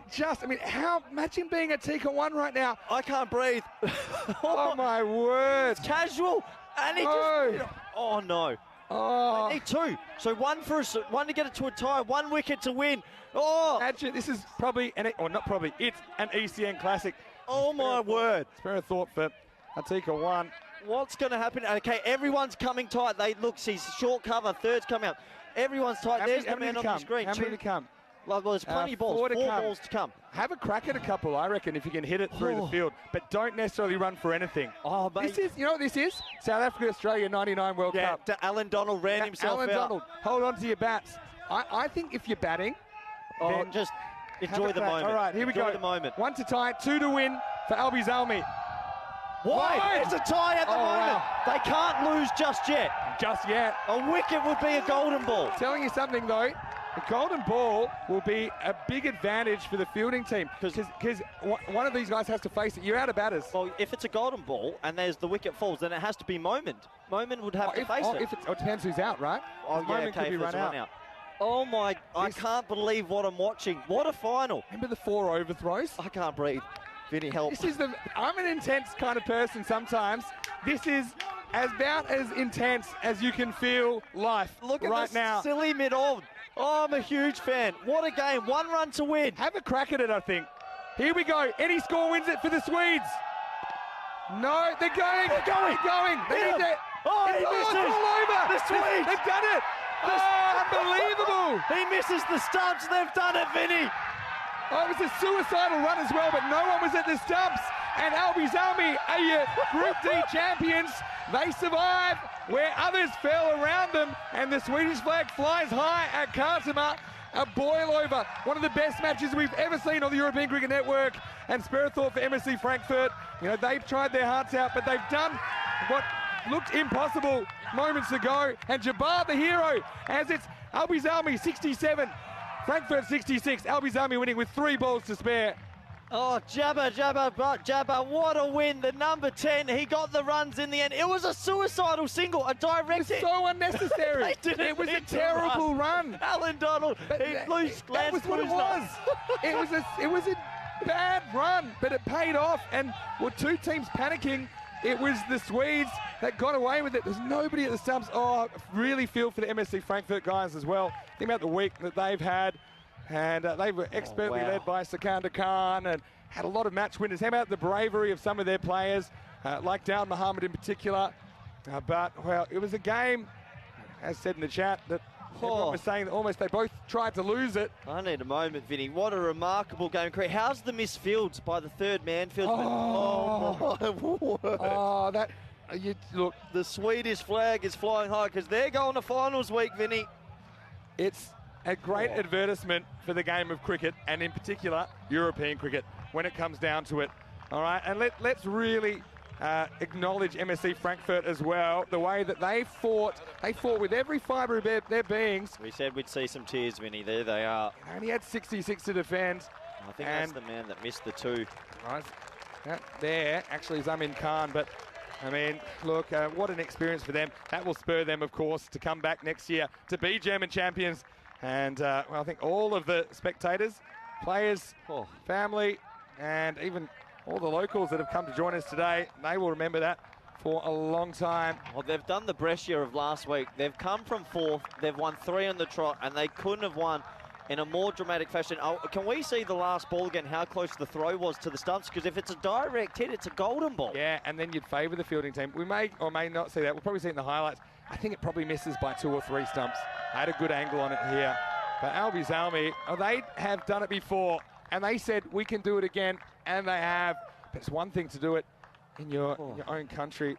Can't breathe. Came from 4th, and sharing a moment now, a very special moment between teammates, and I can't wait to see the videos of the Stockholm kids when they win that last ball. Wow. It's a match where 16 wickets fell, and just have a look at this, Corey. 19. Now, we can tell you, and the Albi Zalmi supporters, they'll be loving this. Tunbridge Wells from England from Group A. Brigade, the All-Ireland champions from Group B. Brescia CC from Italy. And now, Albi Zalmi, it is real. They are there. They will be back in week 6, the championship week. And it was not only one of the most thrilling finals, I think it's one of the most thrilling games that we've ever had on ECN with so many twists and turns. And, well, Corey, it was a classic thing of decision making in the short term. Right? They had to quickly adapt their tactics. You saw the fielding captain Sikandar Khan adapting his field as well based on the situation. And we saw a fair bit of panic in there. I think, and you don't expect, your number 11 to have to try and scramble the winning runs for you, but it is Alby that will be the champions of Group D. And we might see, once they head towards the fan zone, it would be nice to see them, to see that kind of ovation that they will get. But I think they're just taking a moment as a team. Why not? To appreciate the moment. There they go. There's the celebration with the Swedish flag in the middle. They must be so proud. They've gone on a barnstormer today. They've won 3 on the trot. They had to beat 59 other teams, basically, in Sweden to get that nomination to be here. And, well, cue the music. And, well, maybe sit down if you want to watch the highlights, because there was plenty going on. 67 to win. Well, it sounds elementary, but it certainly wasn't, as Alby Zalmi went very close to making a hash of this. Rahul Khan, well, that was a good Maximo from him, but soon after, he had to go. Not a shot that he'll want to remember. And even though some of them had the worst moments of their cricket lives in this 10 overs, they still get the spot in Championship Week. Yeah, absolutely. All the fans were enjoying it. We were enjoying it up in the commentary box because wickets just kept falling. And look at Afridi there. He was bowling like the wind.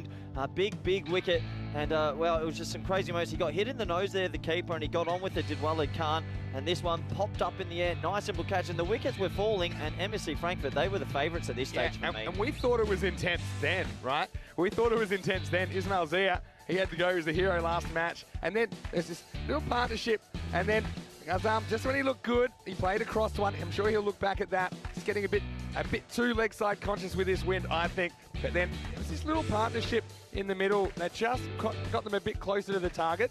And it was Taz Qureshi and Zabiullah Niazi. And you liked that one, didn't you? Just guided away, threading the needle. Yeah, so that little partnership at 25 at least got them within touching distance of the target. Yeah, absolutely. That partnership was so crucial. And there was that valuable 5 overthrows you're about to see here. A wild throw. Well, that man would throw a more important ball later, and he missed a ball. That 5 overthrows, wow. Yeah, I mean, the 5 up. We saw 2 of them today.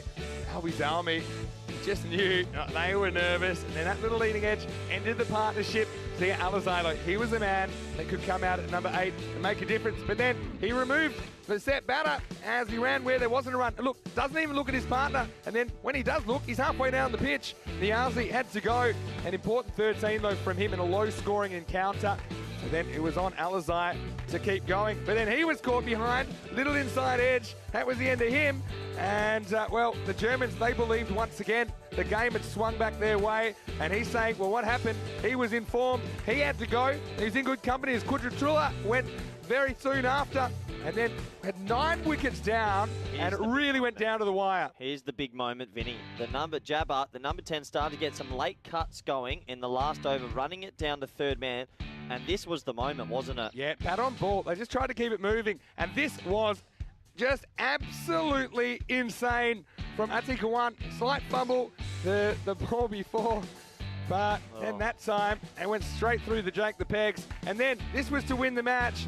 And yeah, it was about 2 stumps off. And while they ran 1, and Jabbar, he just kept on running. And they're going to be running into Championship Week. What a performance. And well, that fence, it's been hurdled a few times by the Swedes here at Kartama.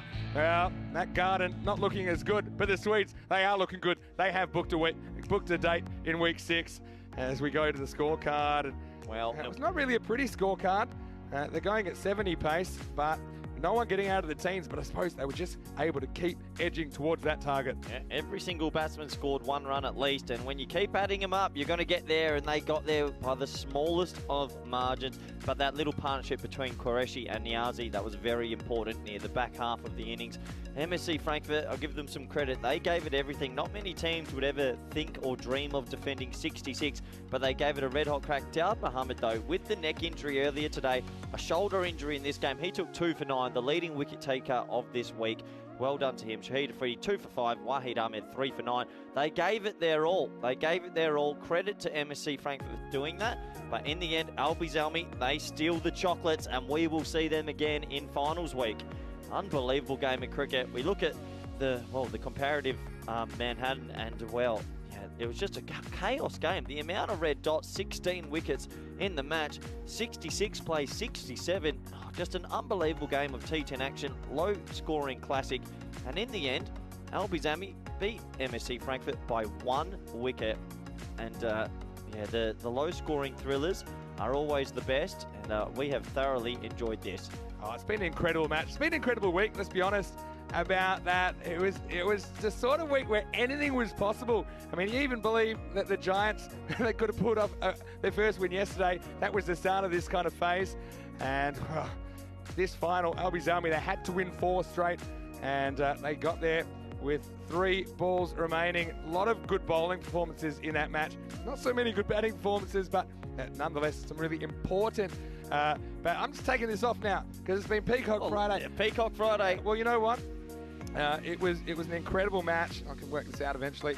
Look, thanks for sticking with us as well, because why wouldn't you? Because this European Cricket League, it is an incredible source of entertainment. And it's hard to believe we still have 2 more weeks to go. When we're standing here in 2 weeks, we'll know exactly who will raise the trophy. And one of those teams could potentially be Albizami after what we saw today. But look, we have more cricket coming up, Corey. On Monday, we have Group E action starting. Yep. And it'll start 8 a.m. GMT, which is 9 o'clock in Central Europe, 1:30 p.m. in India. And we know that we'll see some of those teams coming on Monday that we haven't seen before. Some that we have. Farmers from Jersey, a team we haven't seen before.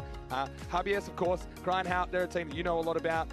Spain and Portugal, they're represented, as well as Greece and also Cyprus. So make sure that you join us for that. And if it's anything like this week, it's going to be pretty intense. And now, look, one thing I wanted to know about is let's have a look at what happened in Stockholm. Here we go. When those winning runs were hit. Well, this will be very, very interesting to see how it looks if we have that. What a game, 1-1 to win. Have a crack at it, everything. Here we go. Any score wins it for the Swedes. No, they're going.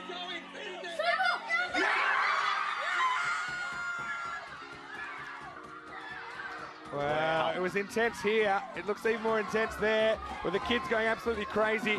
Well, I know it was a moment that crushed out German viewers. They're up on the tables, that's up on the chairs, and by that time, they're all in the middle. I mean, it shows you how much it means to them. And well, that's really why we do what we do at European Cricket, because we want to grow awareness, enjoyment, participation and standard of cricket in Europe. And really, this finals day, particularly this final, was a wonderful advertisement for that. Yeah, absolutely. I don't think you could have asked for a better final. Commiserations to MSC Frankfurt. They gave it a red-hot crack, but honestly, that is a brilliant advertisement for cricket after a difficult day in the world of cricket. Yeah, well, look, don't forget, you can go to our website, europeancricket.com, check out what's going on there. Our social media at European Cricket, great place to go to get all the information that you need. And, of course, some of the highlights, some of the stories behind the scenes. It's pretty incredible. Look, don't forget, if you watch on our YouTube channel, subscribe, ECN European Cricket Network. You'll get plenty of cricket entertainment as we plan to bring you over 1,000 matches this year. Now, Corey, this was meant to be your last game, because I know that you're meant to be leaving us, but we had a little chat. I know you can stay on a couple of extra days, right? Just a couple. Couple of extra days. I've held on to him. We will have Andrew Ryan as well joining us from Switzerland for our coverage starting on Monday. So it'll be a great chance for you to work with Rhino a bit. So I know that Andrew Ryan will be looking forward to joining us, as well as Rico. And, of course, all of our Blue crew. They'll be well rested, I think, after the weekend, because they have had a pretty intense week kind of managing this. And thanks again to all of them, to all the players, officials, spectators, all of our TV crew and Spring Productions as well, to our CEO, Roger Finer. Happy birthday once again. Hope you're having a great day. And, well, look, we will be back Monday for more action. But we're going to take a breath. You know, one more thing. I cannot wait to hear our reaction when the ball went through the legs of poor Atik Awan, who, to be fair, batted his team back into the game in the first half. But he was the reason they had so many runs. But that's going to have to turn the volume down. We lost it. Could not believe it. And that doesn't happen to me very often. I think I've done something like 1,100 games personally. But that was a moment that I'll never forget. Anyway, we hope you have a happy and safe weekend. And let's be honest, quite a somber day for cricket with the passing of Rod Marsh and also Shane Warne. It still hasn't really sunk in, but well, some positivity, and you can see the game of cricket alive and well and growing, and that's what this is all about. So we hope you have a happy and safe weekend. We're going to take our Peacock shirts. We're going to go over and congratulate the victors ourselves and commiserate MSC Frankfurt, who are a team that I really have a lot of time for, and I'm sure they'll be back bigger and brighter, and we'll see them in ECS cricket later this year. But for now, from the European Cricket Network and the European Cricket family, from all of us here, we hope you have a happy and safe weekend. And hopefully you can join us on Monday for more action on the European Cricket Network. You'll be watching the Bet to Ball European Cricket League. Hasta mañana. Hasta mañana.